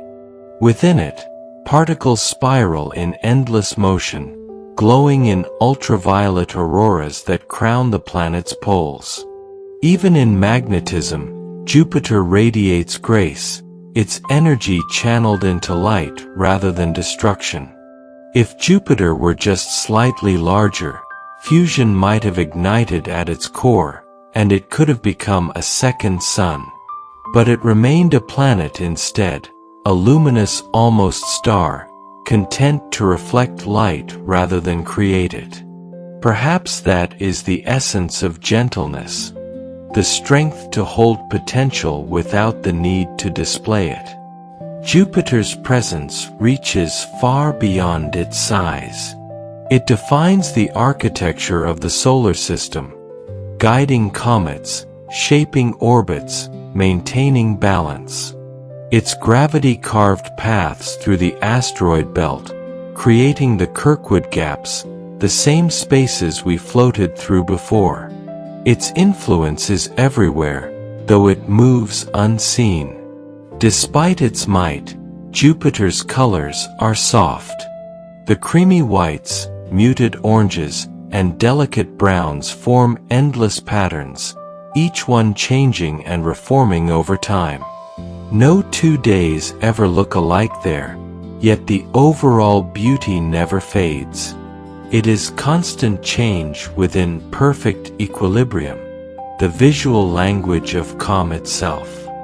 When Galileo first turned his telescope toward it in 1610, he discovered its 4 largest moons, tiny lights moving beside the planet night after night.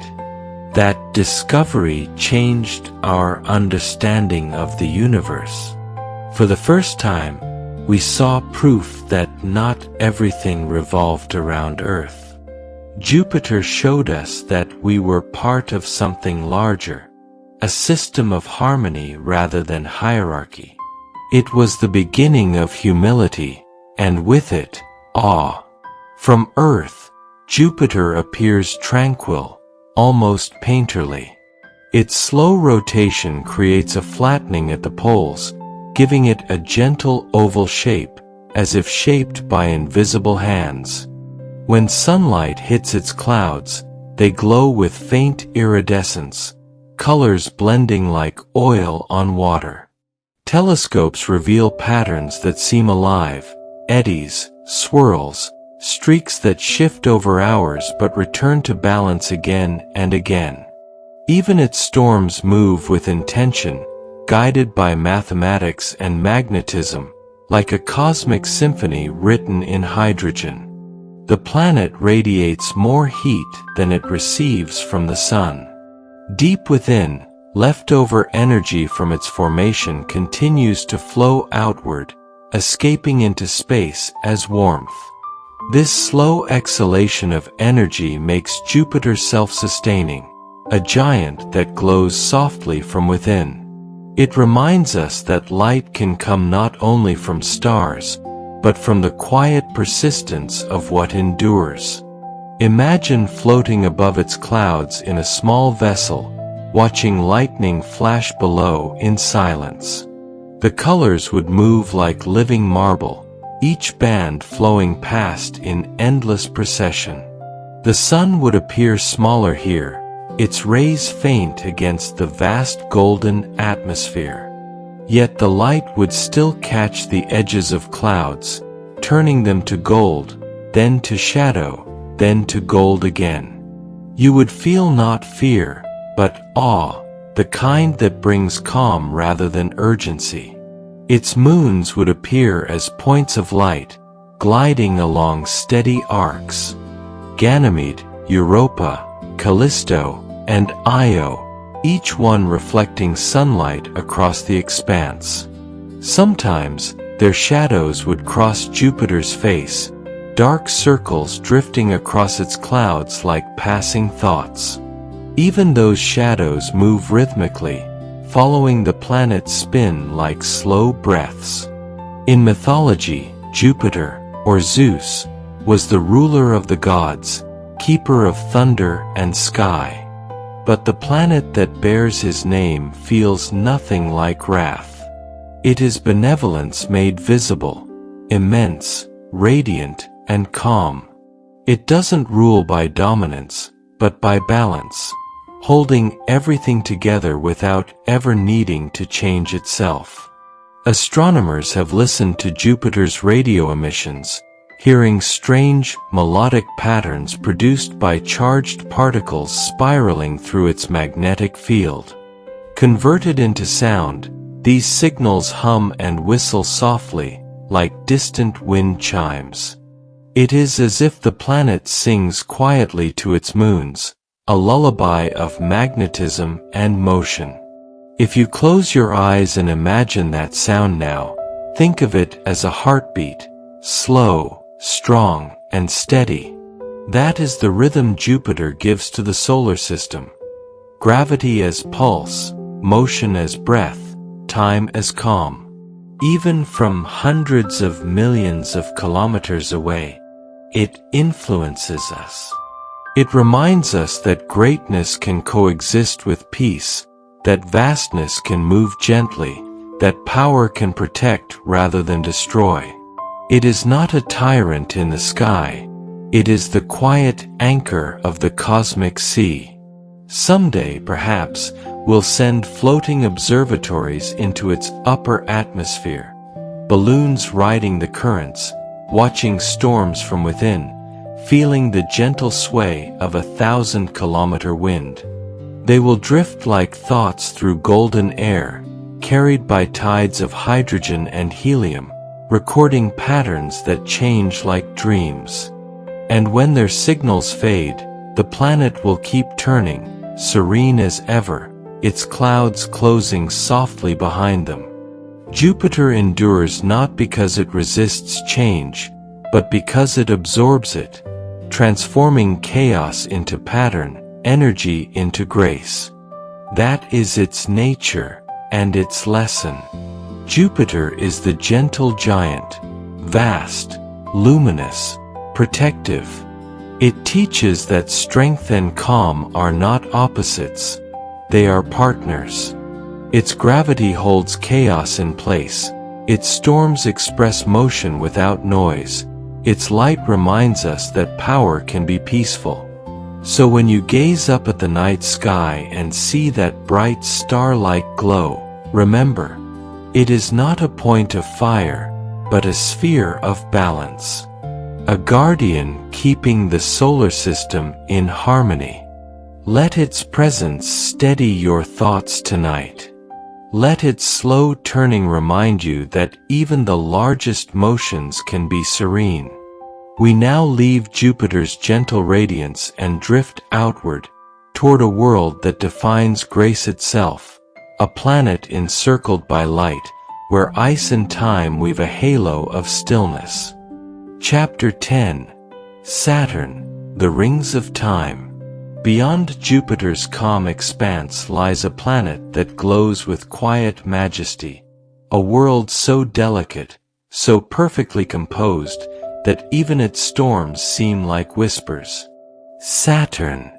The sixth planet from the Sun, Saturn drifts through space like a dream, wrapped in a crown of shimmering rings. From afar, it looks fragile, like frost suspended in sunlight. Yet beneath that beauty lies strength, a vast sphere of gas and gravity, turning endlessly, holding moons, storms, and stories within its calm. For centuries, Saturn has inspired awe. Its rings, thin as lace, wide as distance itself, circle it with the patience of eternity. They are both motion and memory, a frozen echo of creation. Saturn is a world of balance and light. It floats more than 1 billion kilometers from the Sun, moving in an orbit that takes nearly 29 Earth years to complete. From that distance, sunlight arrives weakened, gentle, gold-washed with silver. And yet, Saturn glows as if lit from within. Its clouds, layered in pale yellows and soft whites, reflect light in waves that shimmer like silk. The planet is vast, 9 times wider than Earth, yet light enough to float in water, if there were an ocean large enough to hold it. It is made mostly of hydrogen and helium, swirling in bands that wrap its body like rings of wind. Each rotation takes only 10.5 hours. A day that short, on a planet that large, creates motion so smooth that the equator bulges outward, forming a shape both imperfect and perfect at once. From telescopes on Earth, Saturn's rings look thin and solid, like the edge of a blade. But they are not solid at all. They are countless particles of ice and dust, each one a small moon, circling in harmony. Some are no larger than grains of sand. Others are the size of mountains. Together, they form a disk stretching over 280,000 kilometers wide, but less than a kilometer thick, a cosmic illusion of solidity built from endless movement. Those rings are made mostly of water ice, remnants of something ancient, perhaps a shattered moon, or fragments left over from the solar system's formation. They catch sunlight like a prism, scattering it into subtle hues of silver, gold, and pearl. Each ring moves at its own speed, guided by gravity so precise that collisions are rare. It is a dance of order, a geometry of calm. To float within them would be to move through beauty itself. Imagine drifting silently among those countless icy fragments, some glinting brightly as they spin, others shadowed, turning slowly. There is no sound, no wind, no scent. Only light, reflected, refracted, diffused, falling gently across an infinite mosaic. Each piece of ice follows a path known only to gravity and time. No two orbits are the same, and yet none ever truly collide. Saturn's gravity shapes more than its rings. It commands an entire kingdom of moons, more than 80, each unique, each contributing to the balance of its system. Some shepherd the rings, keeping their edges sharp and clean. Others wander farther, orbiting in serene distance. Together, they create a harmony of motion. Small bodies guided by the steady pull of a world they cannot escape, but do not resist. One of these moons, Enceladus, hides an ocean beneath its icy crust. Through cracks in the surface, plumes of water vapor and ice burst into space, glittering like tiny comets against the dark. These geysers, discovered by the Cassini spacecraft, suggest warmth beneath the ice, warmth that may harbor life. Enceladus, only 500 kilometers wide, carries a secret ocean in its heart, kept liquid by Saturn's gravity. It is a reminder that even in cold, there can be movement, even in silence, there can be life. Another moon, Titan, is larger than Mercury and wrapped in a thick, golden atmosphere. Its surface is a frozen mirror of Earth's, rivers, lakes, and rain, but made of methane instead of water. Beneath its haze, sunlight filters into soft orange twilight. If you stood there, the light would seem eternal, never harsh, never gone. The air would be calm, heavy, and fragrant with chemistry. It is a place where liquid moves and skies glow, yet all is quiet. Titan is Saturn's dream of Earth, familiar and alien, serene and strange. Between these moons and rings, Saturn keeps perfect order. The small moon Pan, for instance, orbits within the Enki gap, a narrow space in the A ring, clearing the path like a shepherd tending a field. As it moves, its gravity gathers dust into gentle waves, sculpting ripples that travel outward in silence. Even the tiniest forces here have purpose. Nothing in Saturn's realm happens without grace. When sunlight strikes the rings at different angles, they change in brightness. During equinox, when the sun passes directly through Saturn's equatorial plane, the rings almost vanish, appearing as a thin line of light against the planet's disk. For a moment, they seem gone. Then, as Saturn tilts again, they return, glowing brighter than before. It's as if the planet breathes light, inhaling shadow, exhaling brilliance. Cassini, the spacecraft that studied Saturn for 13 years, captured thousands of images. Storms swirling like ivory ink, shadows sweeping across rings, moons dancing in and out of view. When it arrived, it slipped silently into orbit and began to listen, measuring magnetic fields, tasting particles, tracing light. And when its mission ended, it dove into Saturn's atmosphere, burning quietly in the gas it had studied for so long. Its final act was surrender, merging with the planet it loved. Even endings can be peaceful when they become part of what they've observed. Deep within Saturn, beneath layers of cloud and hydrogen, lies a core of rock and metal, small, dense, and hot. Around it, pressures rise to millions of times those on Earth. Hydrogen there becomes metallic, conducting electricity, generating Saturn's own magnetic field. It hums invisibly, stretching beyond the rings, creating auroras at the poles, curtains of light that shimmer in ultraviolet hues we cannot see, but can imagine. Even Saturn glows at its edges, quietly alive with magnetism. Its storms, though less famous than Jupiter's, are equally mesmerizing. Every 30 years or so, a great storm circles the planet, a bright ribbon of lightning and wind that wraps around the equator, flashing silently through the haze. Each storm fades, but traces remain in the form of subtle color shifts, ghostly patterns that drift for decades. Even chaos, on Saturn, becomes beauty. The rings themselves may not last forever. Micrometeoroids and sunlight slowly erode them, pulling their particles inward. In perhaps 100 million years, they may fade completely, falling into the planet like rain. Astronomers call this phenomenon ring rain. Even that name feels gentle, as if the planet were gathering its own creation back into itself. Time, here, is circular.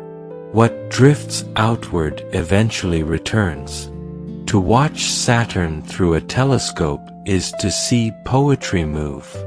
The rings tilt and shine, shadows deepen and fade, and sometimes a small moon passes in front of the planet, casting a tiny dot upon its face. It's humbling to realize that something so immense can appear so delicate from so far away. That is Saturn's paradox. Infinite grace in infinite scale. From Earth, its light is pale but constant. It rises in the southeast in early evening, glowing steady and golden, while stars shimmer and blink. That steadiness is its signature. A calm that comes not from stillness, but from perfect repetition. It turns, it shines, it holds, endlessly. Saturn has long been associated with time, with cycles, patience, and age. In mythology, it was Cronus, the old god who governed the seasons and the harvest. And fittingly, the planet embodies those ideas. The slow return of storms, the repetition of rings, the endless motion of moons. It is time made visible, not as a clock's tick, but as a river's flow. If you close your eyes and imagine drifting near Saturn now, the scene would feel timeless. The sun would be small but bright, its light scattering across the icy ring arcs. You'd see faint glimmers everywhere, tiny reflections from ice shards, swirling in graceful curves. Below, the planet's clouds would roll gently, their colors soft and muted. There would be no horizon, no noise, no edge, only the quiet turning of a world wrapped in its own light. Perhaps this is why Saturn captivates us, because it represents perfection in motion. It does not fight gravity, it harmonizes with it. It does not rush through time, it lets time circle gracefully around it. Its rings are not decoration, they are memory, frozen sunlight tracing the paths of ages. As the solar system turns, Saturn keeps its slow vigil. Its presence anchors the middle of the outer worlds, its gravity shaping Jupiter's influence and guarding Uranus's distance. It is the midpoint of majesty, not the brightest, not the coldest, but the most serene. It reminds us that elegance comes not from change, but from balance. If you were to fall asleep beneath the sound of Saturn's rings, if such a sound existed, it might be like the faint hiss of rain or the rhythm of breath. Even in data, scientists have found music here, radio waves converted into tones, humming softly like wind chimes in another world. That hum, that unseen song, is the planet's way of reminding us that silence is never empty. It's full of harmony we cannot yet hear. Saturn is the masterpiece of stillness, the painter of time, the sculptor of symmetry. Its rings are the solar system's memory, its moons the keepers of motion, its storms the proof that even change can move gently. It teaches that beauty is not in complexity, but in pattern. That calm is not in stopping, but in turning with perfect grace. We now descend from the rings of Saturn, that luminous halo of time, toward two of its quietest and most mysterious companions. Worlds wrapped in cold, yet filled with whispers of warmth, oceans, and possibility. Chapter 11, Titan and Enceladus, the Icy Secrets. In the soft shadow of Saturn drift two small worlds, different as night and dawn, yet bound by the same gentle gravity.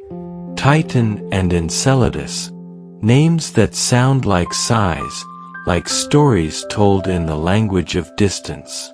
Titan is large, golden, and shrouded in haze, a moon with clouds, lakes, and rain, where sunlight filters like honey through a thick orange sky.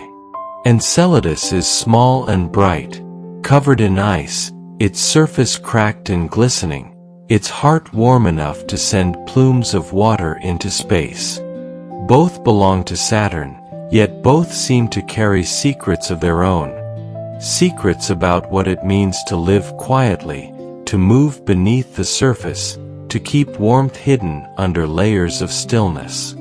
When you look at Saturn through a telescope, it's the rings that first draw your eye, wide, luminous, eternal. But if you look a little longer, you'll see faint dots of light moving beside them.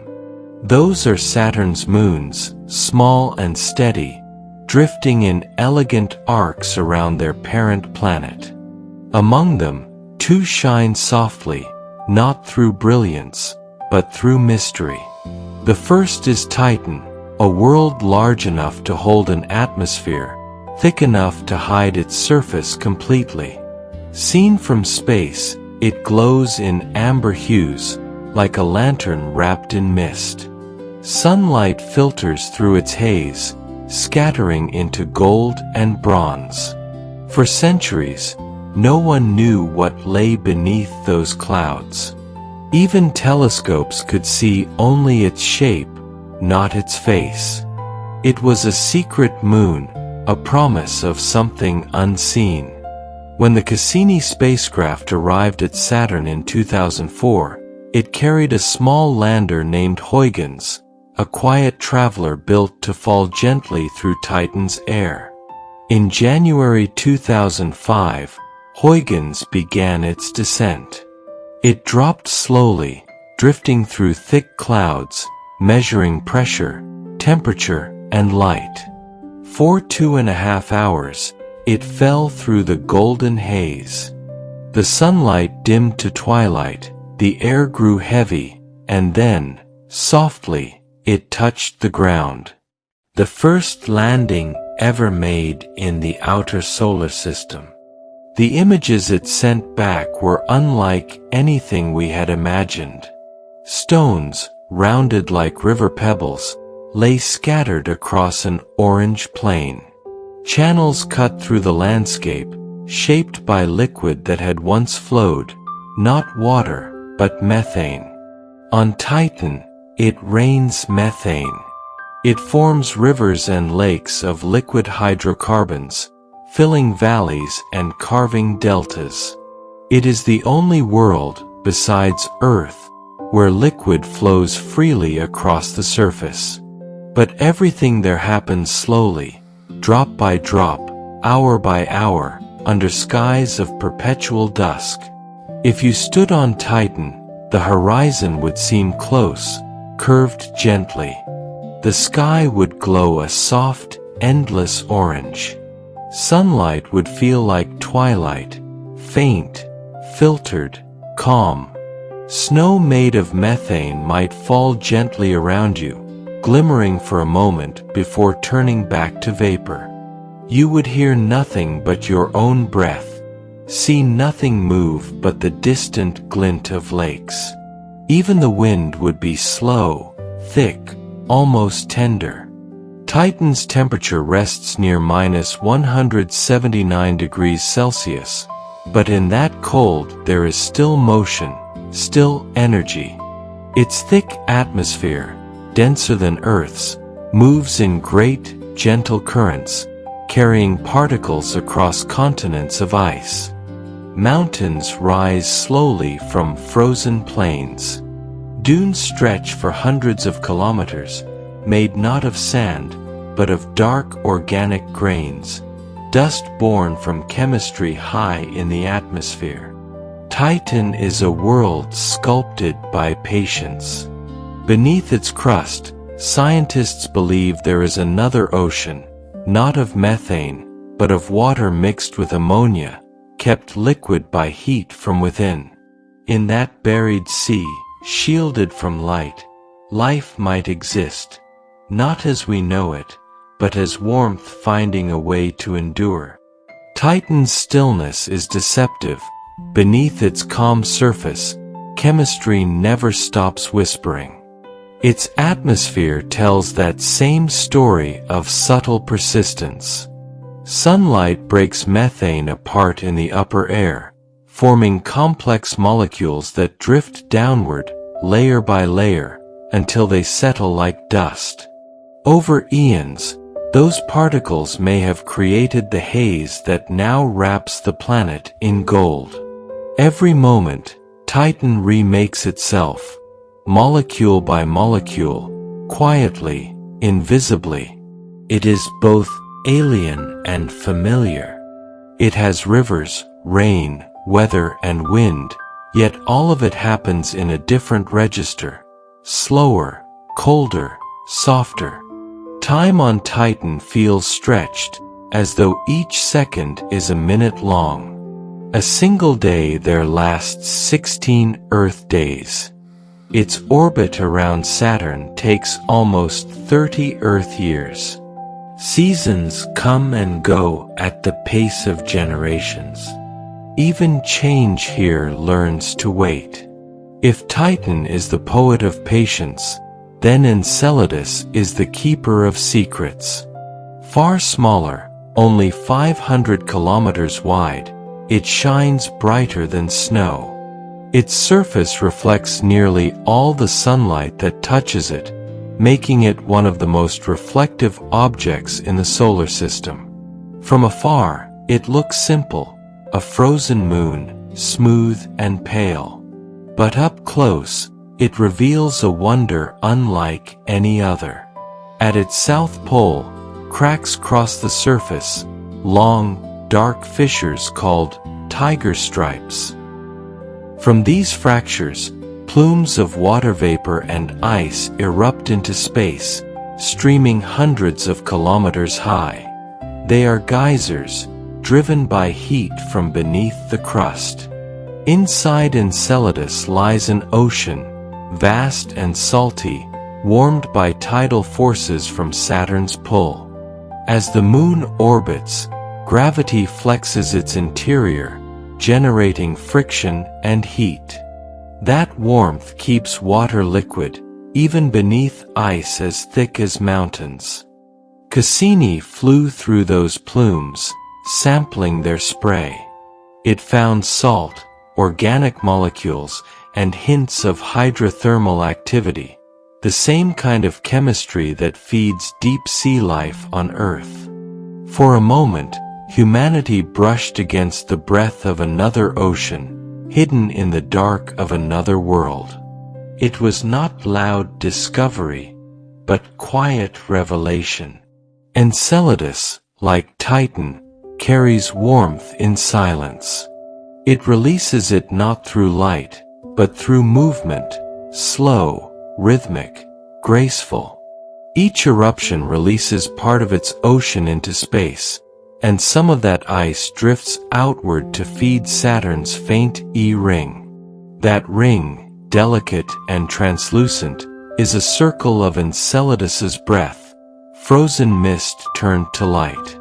Even in giving, the moon remains gentle. If you could stand on Enceladus, the sky would be filled by Saturn, vast, luminous, hovering like a golden sun. The ground would gleam with frost. You'd see geysers burst quietly at the horizon, their mist falling back like snow. There would be no sound, only the shimmer of motion against starlight. Each plume, each shadow, each crystal would move with the grace of sleep. Together, Titan and Enceladus tell a story of hidden energy, of worlds that look still but are alive beneath the surface. They remind us that warmth is not always visible, and that quiet places often hold the richest motion. They are Saturn's whispering moons, one golden with haze, one silver with ice, two halves of a lesson in balance. Titan shows us how patience builds worlds. Its rivers flow slowly, its clouds drift endlessly, its chemistry never sleeps. It teaches that creation doesn't always need light.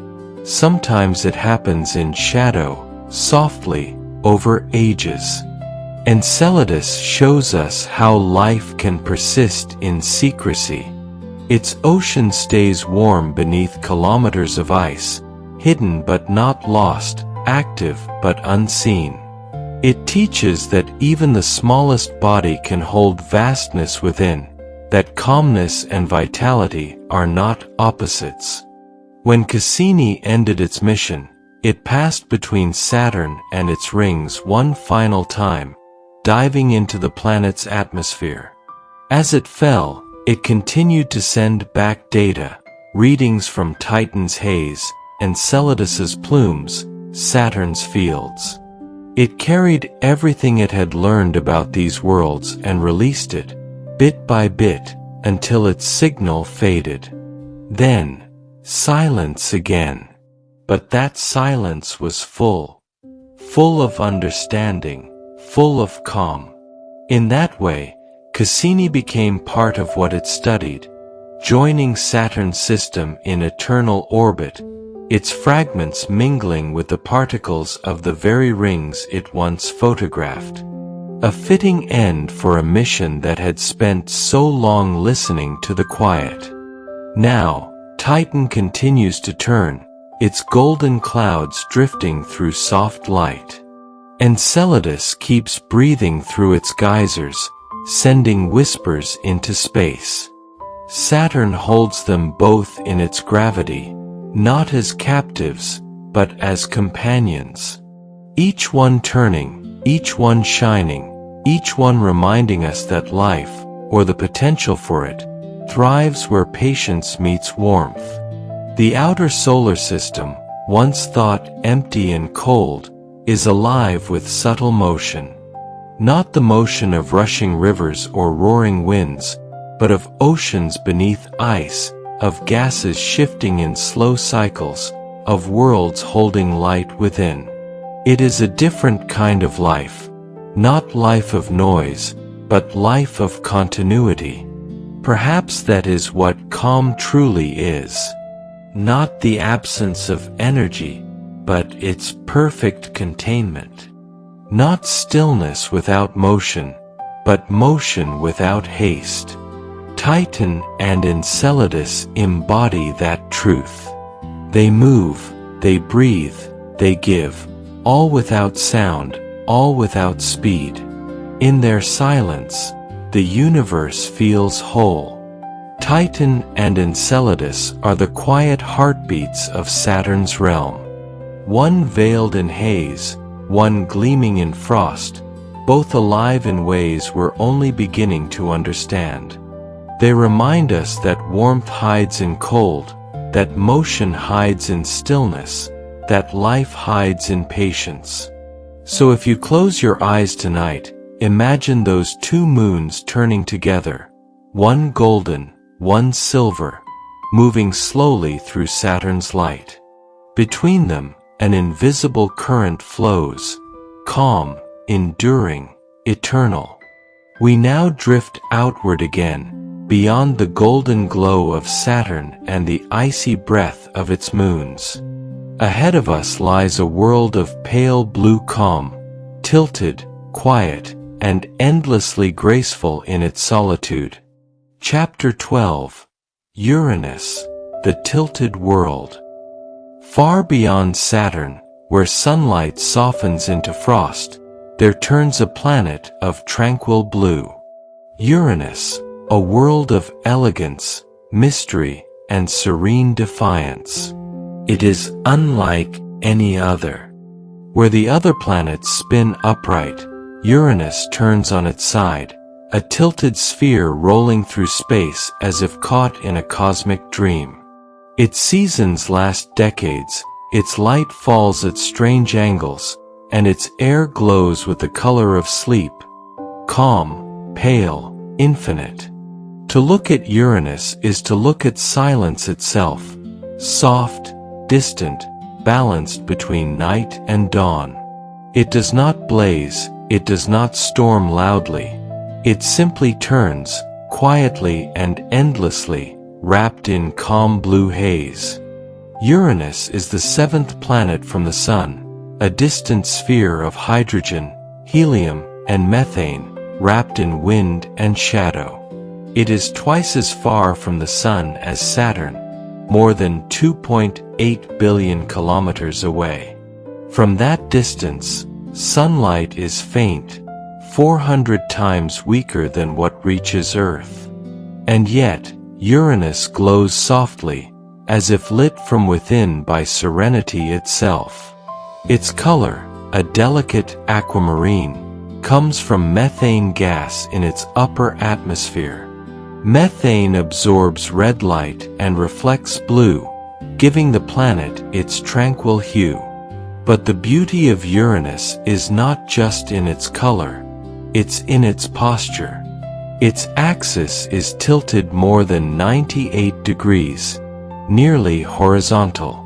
It doesn't spin upright like Earth or Saturn. Instead, it rolls along its orbit, turning sideways like a marble tipped on its edge. No one knows exactly why. Perhaps long ago, in the early chaos of creation, a massive body struck it, knocking it onto its side. Perhaps it simply formed that way, a cosmic quirk turned into grace. Whatever the cause, the result is extraordinary. Each of Uranus's poles spends 42 years in sunlight and another 42 in darkness. Imagine a world where a single dawn can last a lifetime, and a single night the same. Because of this tilt, its magnetic field is also unusual. Not centered, not aligned, but drifting, folding through space like ribbons of invisible silk. Auroras dance at odd angles, circling not poles but regions that change with the seasons. Even its storms seem to follow this tilted logic, drifting diagonally across the atmosphere, bright white patches glowing faintly against its calm blue face. From a distance, Uranus looks simple, a smooth, unmarked sphere. But through telescopes and spacecraft, faint details emerge. Thin bands of clouds, high cirrus streaks of methane ice, and hazy layers that shift gently in sunlight. Its winds are fast, reaching up to 900 kilometers per hour, yet the motion feels silent. The planet's rotation, like its tilt, gives the illusion of slow rolling calm. In 1986, NASA's Voyager 2 spacecraft became the first and only visitor to Uranus. It passed within 81,000 kilometers of the cloud tops, capturing images and data that would change our understanding forever. What it found was both minimal and magnificent. A world colder than any known, with temperatures near -224 degrees Celsius, close to the theoretical limit of coldness for a planet warmed by the sun. Yet even there, within that near-frozen stillness, the winds moved with energy. There was life in the motion, even in the quietest cold. Uranus has faint rings, often overlooked, but delicate and graceful. They are narrow, dark, and made of icy particles and dust. Unlike Saturn's radiant halo, these rings seem subtle, more shadow than light, as though Uranus wears memory rather than ornament. Discovered in 1977, they are composed of just 13 known bands, circling the planet like threads of dusk. Their simplicity feels intentional, almost meditative, a quiet echo of Saturn's brilliance, softened by distance and time. Around Uranus orbit 27 moons, each named after spirits and characters from the works of Shakespeare and Alexander Pope. Miranda, Ariel, Umbriel, Titania, and Oberon, names that sound like poetry drifting through the cold. Each moon is small, icy, and sculpted by history. Miranda, the innermost, is the strangest of them all.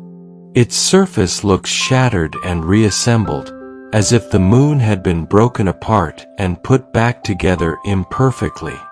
Canyons taller than Mount Everest cut through its crust. Cliffs stretch for kilometers. Yet despite its scars, Miranda is beautiful, a patchwork of ancient chaos smoothed by patience. It teaches that imperfection can be graceful, that what breaks can also endure. Titania, the largest, holds faint traces of valleys and fractures, evidence of internal motion long ago. Perhaps it, too, once held an ocean beneath its icy shell, now frozen into silence. The moons of Uranus move quietly through shadow, reflecting pale sunlight like frozen pearls. Each orbits in a plane that tilts with the planet, forming a celestial system turned almost on its side. It's as if the entire family of Uranus learned to live with its unique orientation, a harmony born of difference. Uranus, like Jupiter and Saturn, is a gas giant, but with a twist. Scientists call it an ice giant, for its interior contains more water, methane, and ammonia than gas. Deep inside, under layers of pressure, these elements form exotic ices, not frozen like snow, but compressed into strange crystalline states, neither solid nor liquid. Beneath those layers lies a rocky core, perhaps no larger than Earth, surrounded by thousands of kilometers of still, supercooled gas. Even there, in the dark heart of Uranus, calm reigns. What makes Uranus so mesmerizing is its balance between strangeness and stillness. Everything about it seems quiet, its color, its motion, its faint rings, yet everything about it also defies expectation. It's as though the planet whispers a reminder that serenity doesn't mean conformity, that peace can exist even when turned sideways. When sunlight reaches Uranus, it takes nearly 3 hours to arrive. By the time it does, it is faint and diffused, painting the atmosphere in soft gradients of turquoise. Shadows fade gently into light. Nothing is harsh, nothing abrupt. From orbit, the view would seem infinite, a horizon curved and unbroken, blending seamlessly into black. You could drift there forever and feel no boundaries, only a sense of expansion. The planet's faint magnetic field, though tilted and off-center, creates auroras that shimmer in unpredictable places, arcs and spots that flicker like ghostly silk in ultraviolet light. They are not the strong, defined curtains seen on Jupiter, but delicate and transient, the kind of light that fades before you can name it. Even its energy manifests as gentleness. If you were to fall through Uranus's atmosphere, the descent would be slow. You'd pass through pale blue haze into deeper turquoise, then navy. Pressure would increase, temperature would fall, and clouds of methane ice would drift past like frozen ghosts. There would be no surface to reach, only deeper layers, until eventually you became part of the calm itself, absorbed into the planet's quiet continuum. In mythology, Uranus was the sky itself, the father of creation. In astronomy, it lives up to that legacy, not fiery or loud, but vast and embracing. It is the quiet expanse between the inner warmth of the sun and the outer chill of the stars. A place where motion slows and silence becomes almost holy. For astronomers, Uranus marks a threshold, the beginning of the truly outer worlds, where sunlight fades into starlight and heat gives way to glow. Beyond it, time feels different. Days blur into years, seasons last decades, orbits stretch beyond comprehension. Uranus drifts through all of this patiently, turning in its sideways grace. Sometimes, during its long journey, the sunlight strikes its rings and moons just so, and the entire system gleams softly, a tilted necklace of ice and calm. It's a rare alignment, lasting only moments in the cosmic scale, but in those moments, the universe feels symmetrical again. Even tilt can become balance. Uranus's quietness is deceptive, though. Beneath its calm clouds, there is energy, heat rising slowly, winds weaving unseen currents. Its storms, though faint, mark its seasons, forming white spots that drift across its face and then vanish. It is a planet that feels alive, but in whispers rather than roars. The Voyager 2 spacecraft, as it left Uranus in 1986, turned its camera back for one last look. In that photograph, Uranus was a small blue orb against blackness. Nothing dramatic, nothing bright. And yet, there was something profoundly peaceful in it. The image seemed to hold silence itself. A world perfectly content to exist as it is. Tilted, cold, beautiful, eternal. Someday, new missions will visit Uranus again. They will orbit longer, watch its seasons change, and study its faint rings in greater detail. Perhaps they will find new moons, new weather, new movement. But even then, Uranus will remain what it has always been, the universe's reminder that difference is a kind of stillness, too. It drifts through space like a blue breath, turning gently, endlessly, gracefully, its axis defying the expected, its calm unbroken by time. In its tilt lies poetry, in its distance, peace. Uranus teaches us that calm does not always look ordinary. Sometimes, peace tilts, redefines itself, rolls through time rather than stands upright. It shows that grace can come from difference, that balance can exist in new forms. It is the sideways world, serene, blue, and self-contained, the quiet sky made into a planet. Now we drift past the pale, sideways calm of Uranus and sail deeper still, into the edge of the sun's light, where a final great planet turns in quiet majesty. A world of storms that whisper, winds that sing, and a blue so deep it feels like forever. Chapter 13, Neptune, the Deep Blue Silence. Beyond Uranus, where sunlight fades to a whisper, lies Neptune, the farthest of the classical planets, and the keeper of the solar system's outer calm. It glows a rich, sapphire blue, deeper than any sky, darker than any sea. It is a color that feels alive, as if made not of light, but of emotion.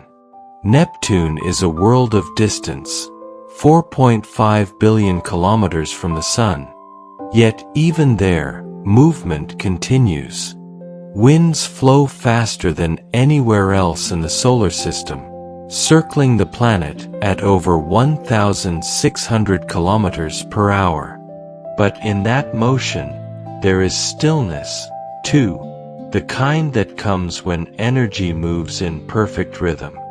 Neptune is a world of paradox, the most distant major planet, yet alive with motion. It completes one orbit around the Sun every 165 Earth years, moving so slowly that generations pass before it completes a single revolution. Its days, however, are swift, just 16 hours long. It is both timeless and fleeting, vast and delicate. The planet's beauty is immediate. Its deep, glowing blue comes from methane in its upper atmosphere, but there's something almost emotional in its shade, a calm that feels ancient, like an ocean that's never been disturbed. It is the bluest object in our solar system, not from paint or pigment, but from light itself, sunlight scattered, softened, and returned. Unlike Uranus, whose calm feels sleepy and still, Neptune's calm feels alive, like a pulse beneath ice. It is energy refined into elegance.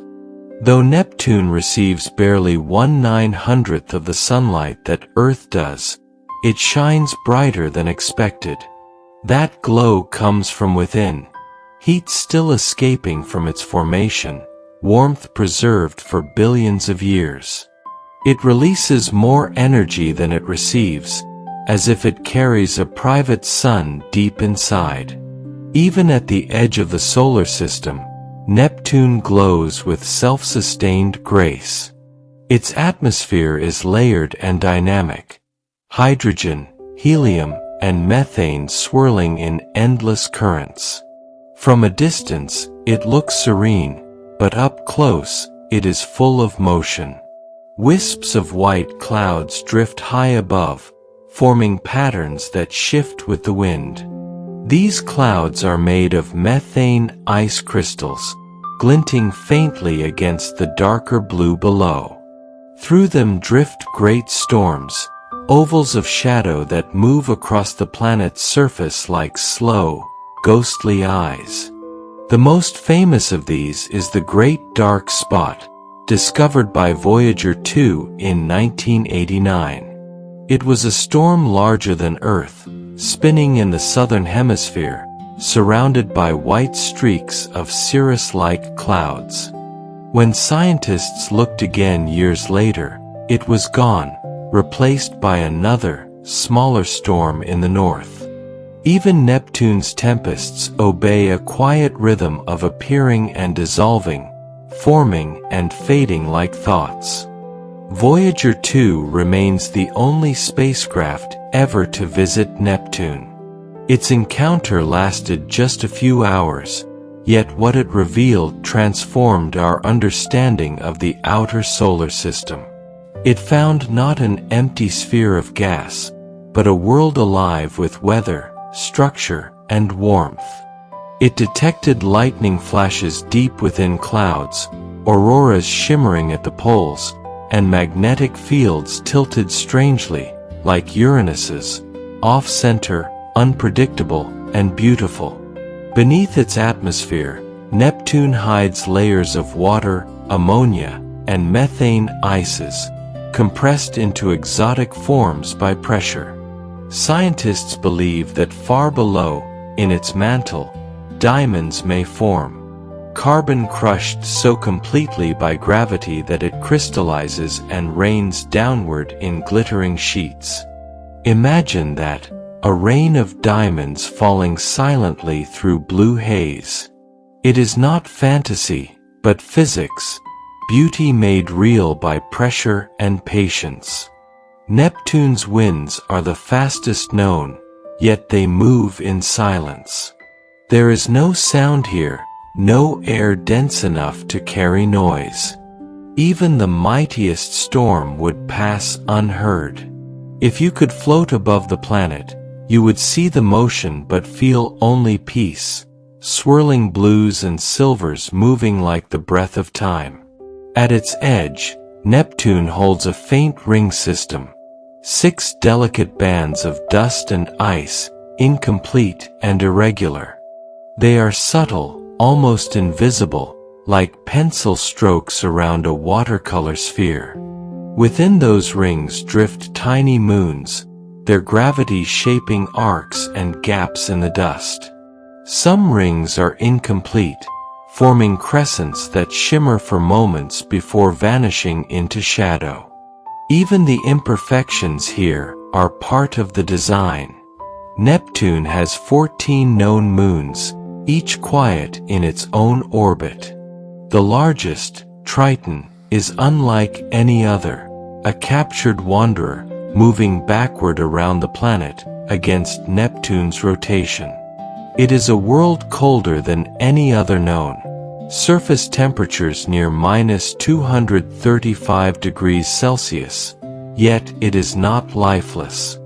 Triton has geysers that erupt with nitrogen gas, leaving dark streaks across pale plains. It is an active moon, despite its coldness, a paradox of frost and movement.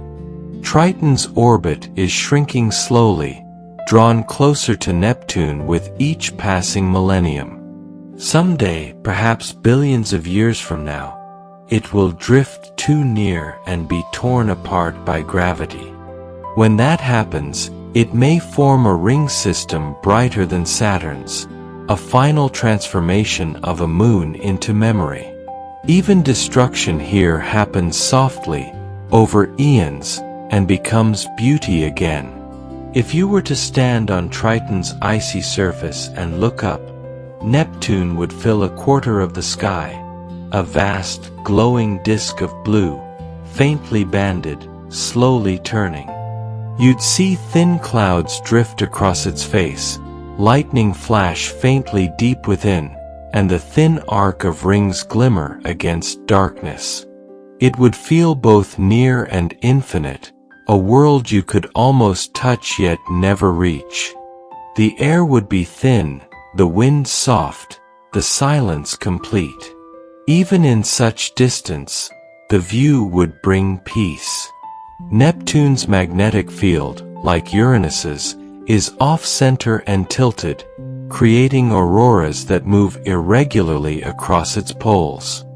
These auroras shimmer in ultraviolet light, unseen by the eye but glowing softly in data, a faint heartbeat at the edge of sunlight.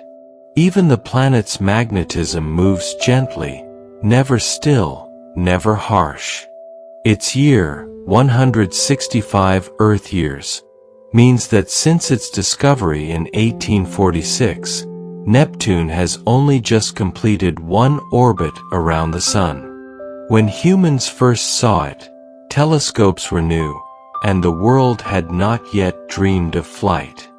Now, as it finishes its first circuit, our spacecraft sail beyond it, and still, its calm remains unchanged. Neptune teaches patience not through stillness, but through scale. It is the final sentinel of the classical solar system, the last great planet before darkness stretches into the Kuiper belt. Beyond it lies only scattered ice, faint comets, and the long exhale of the sun's breath. Yet Neptune does not mark an ending, it marks a transition, from light to memory, from motion to quiet. It stands at the threshold, the keeper of balance between what is known and what is possible. If you drift above its atmosphere now, you would see layers of mist stretching downward into infinity.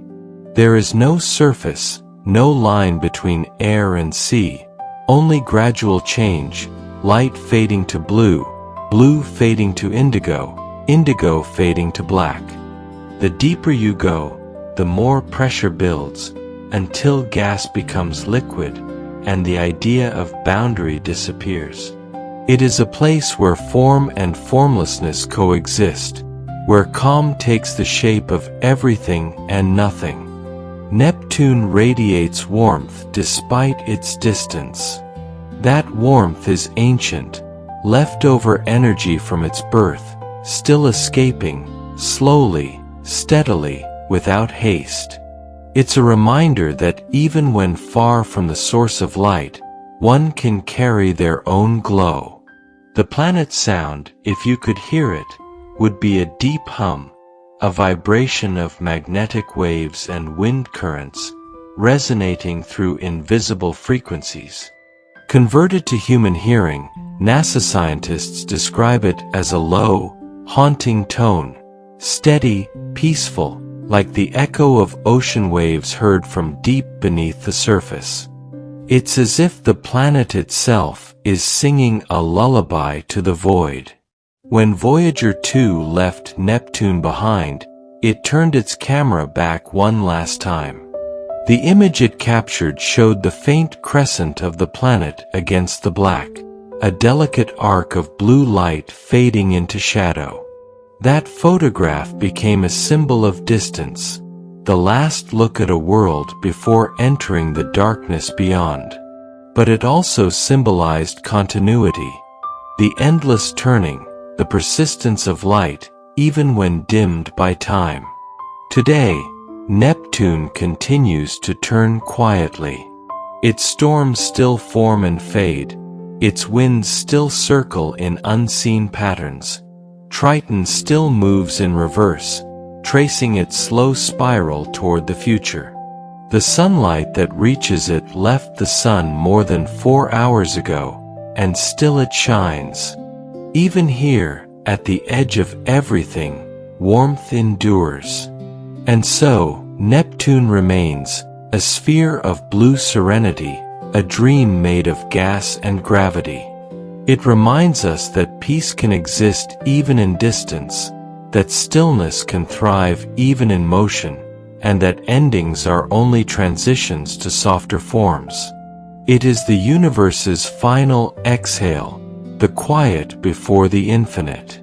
Neptune is the deep blue silence, calm given color, distance turned into beauty. It teaches that peace is not the absence of movement, but the harmony of motion too vast to feel. It tells us that even at the farthest edge of light, warmth can remain within. So as you close your eyes tonight, imagine that endless blue sphere turning slowly beneath a fading sun. Its clouds, its winds, its storms all breathing in rhythm with the stars. Now, we drift past Neptune, beyond the blue calm and the final gas giant, into the vast glimmering plain that stretches toward the edge of the sun's reach. Here, light grows thin, shadows stretch endlessly, and ancient fragments of ice float in silence. This is the solar system's boundary, the soft outer skin of its cosmic body. Chapter 14, The Kuiper Belt, the Frosted Frontier. Beyond Neptune's quiet orbit lies a realm of endless frost, a vast ring of ice and dust circling the sun like a halo of memory.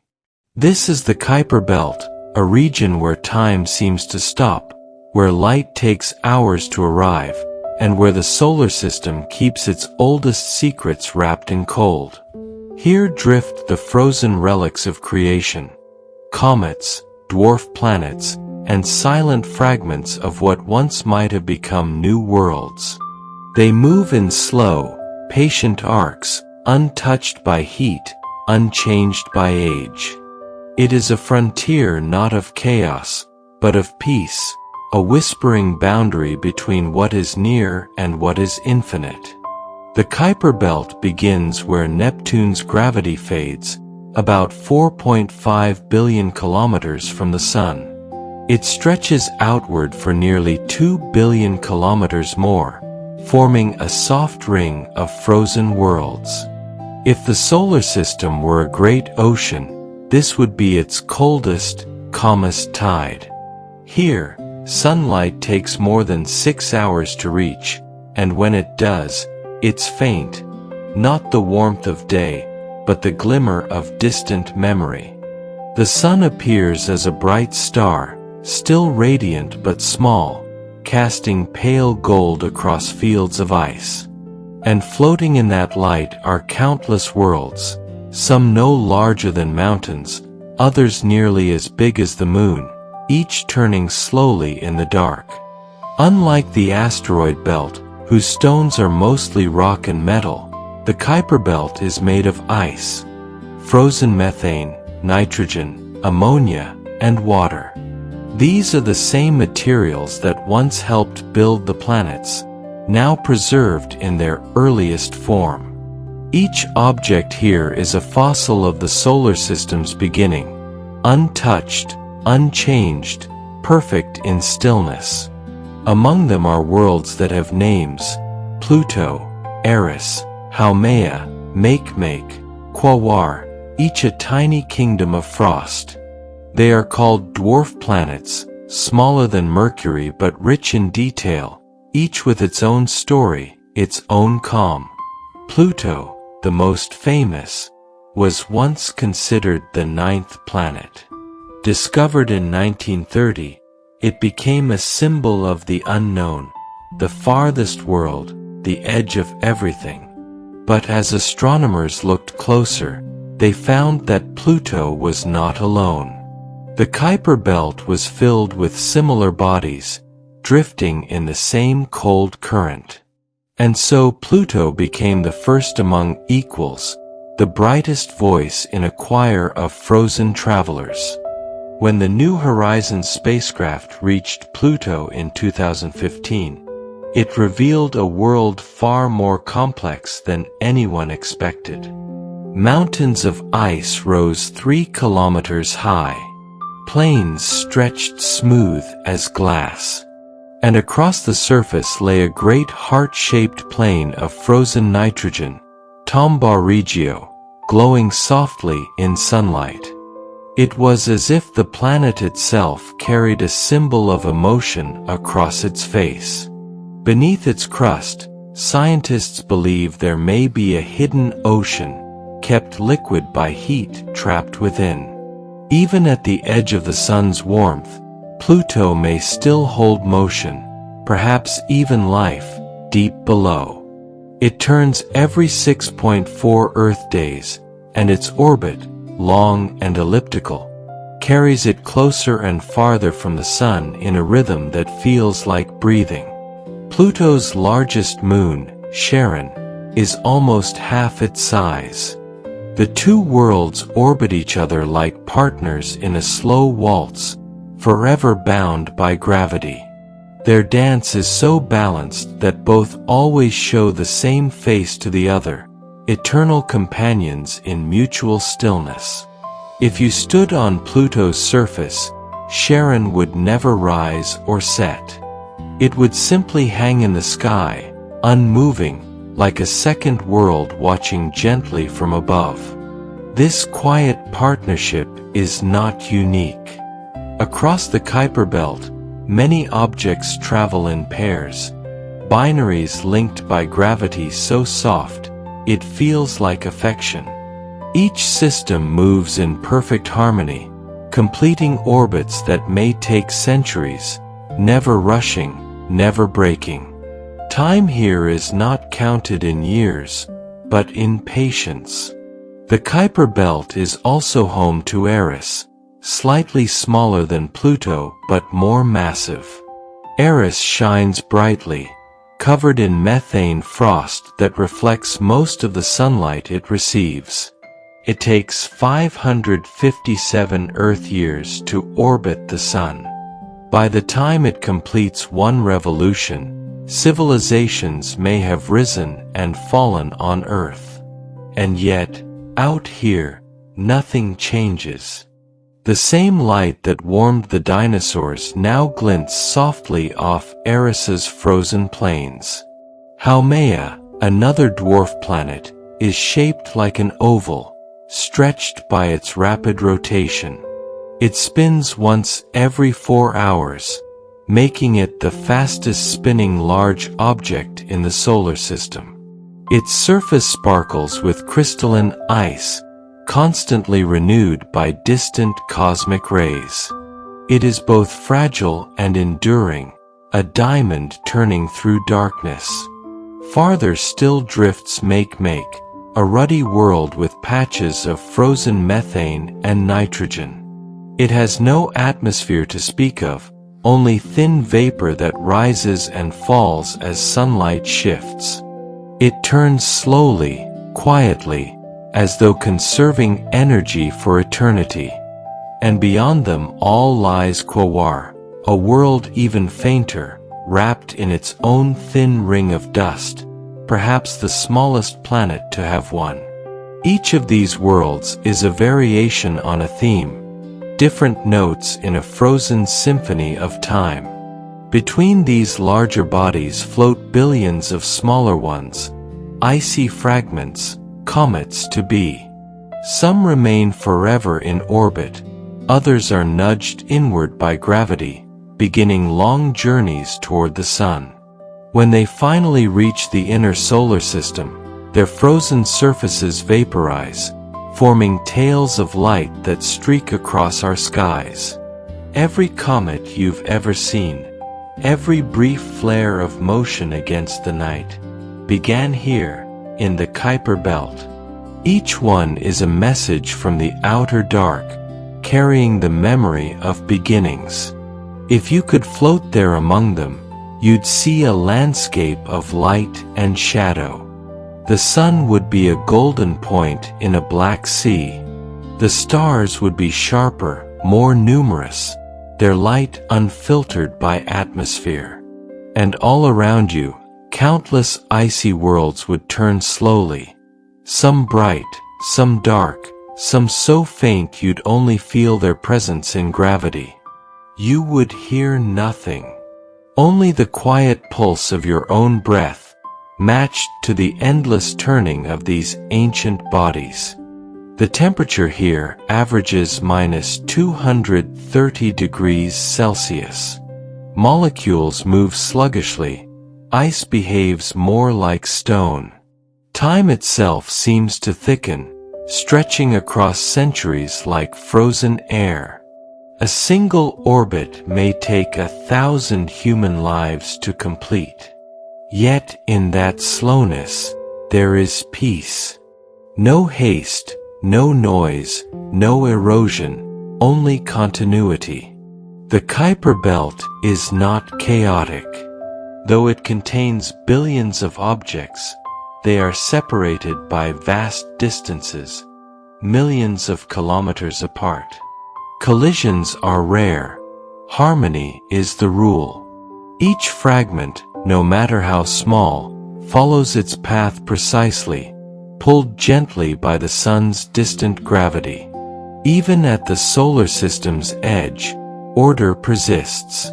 Beyond the Kuiper Belt lies the scattered disk, a region where objects travel on long, tilted orbits, some reaching far beyond the known. And still farther perhaps, the Oort cloud, a vast sphere of ice surrounding everything, the outermost breath of the sun's influence. From there, the solar system fades into interstellar space, into the quiet between stars. But even here, in this frozen twilight, warmth remains. The sun's gravity still reaches, its light still touches, its memory still glows. The Kuiper Belt is not the end, it is the soft edge of belonging. When New Horizons left Pluto, it continued into the belt, visiting another world called Arakoth. There, 6.6 billion kilometers from Earth, it photographed a tiny object shaped like two spheres joined together, like a snowman made of time. It was the most pristine body ever seen, untouched since the solar system's birth. Its surface glowed reddish, smooth, simple, and silent. It was a relic, but also a promise, that even the smallest things hold grace. Arakotha's name means sky in the Powhatan language, a fitting title for a world that embodies calm connection. Its form, its orbit, its very existence remind us that the solar system is not only vast, but continuous. Every grain of dust, every comet, every planet connected by light and gravity in endless relationship. Drifting through the Kuiper Belt feels like floating through memory. Each world you pass carries the same message, written differently. Patience, continuity, grace in cold. The sun, though faint, still glows behind you. The stars ahead, though distant, feel near. And between them, the Kuiper Belt shines like frost, the final boundary of light's reach. The Kuiper Belt is the solar system's quiet margin, a realm where time slows to a hum, where distance turns to peace. Its frozen worlds remind us that stillness does not mean emptiness, it means preservation. It holds the memory of beginnings and the promise of return. So if your thoughts feel scattered tonight, imagine this frozen frontier, calm, endless, radiant with faint sunlight. Every orbit in it turns slowly, patiently, forever. And like those icy worlds, you too can rest in motion. We now drift beyond the still frost of the Kuiper Belt, into the long arcs of light that travel between worlds. These are the wanderers, the storytellers, the messengers of both ice and flame. They come from the edges of everything, carrying whispers of the beginning and reflections of time. Thank you for traveling with me through the solar system. Thank you for your curiosity, for wondering about our place among the stars. And thank you for being here, in this quiet moment, under the same sky that has watched over Earth for billions of years. As our journey comes to a close, let its calm remain within you. Let your breath find its rhythm, slow and steady, like an orbit. Let your thoughts drift softly, like planets moving through space, unhurried, serene, eternal. If sleep comes, let it carry you gently. If you're still awake, you're welcome to stay and drift once more through the stars. Rest well, dream deeply, and remember, the universe is always listening. Good night. May your thoughts drift gently, like the stories that live beneath the surface. And before you go, if you enjoyed this journey, please subscribe to Science for Sleepy Minds. Leave a comment below and tell me the time on the clock when you're still awake, so we'll know where in the cosmos your dreams began. Until next time, good night, traveler of light.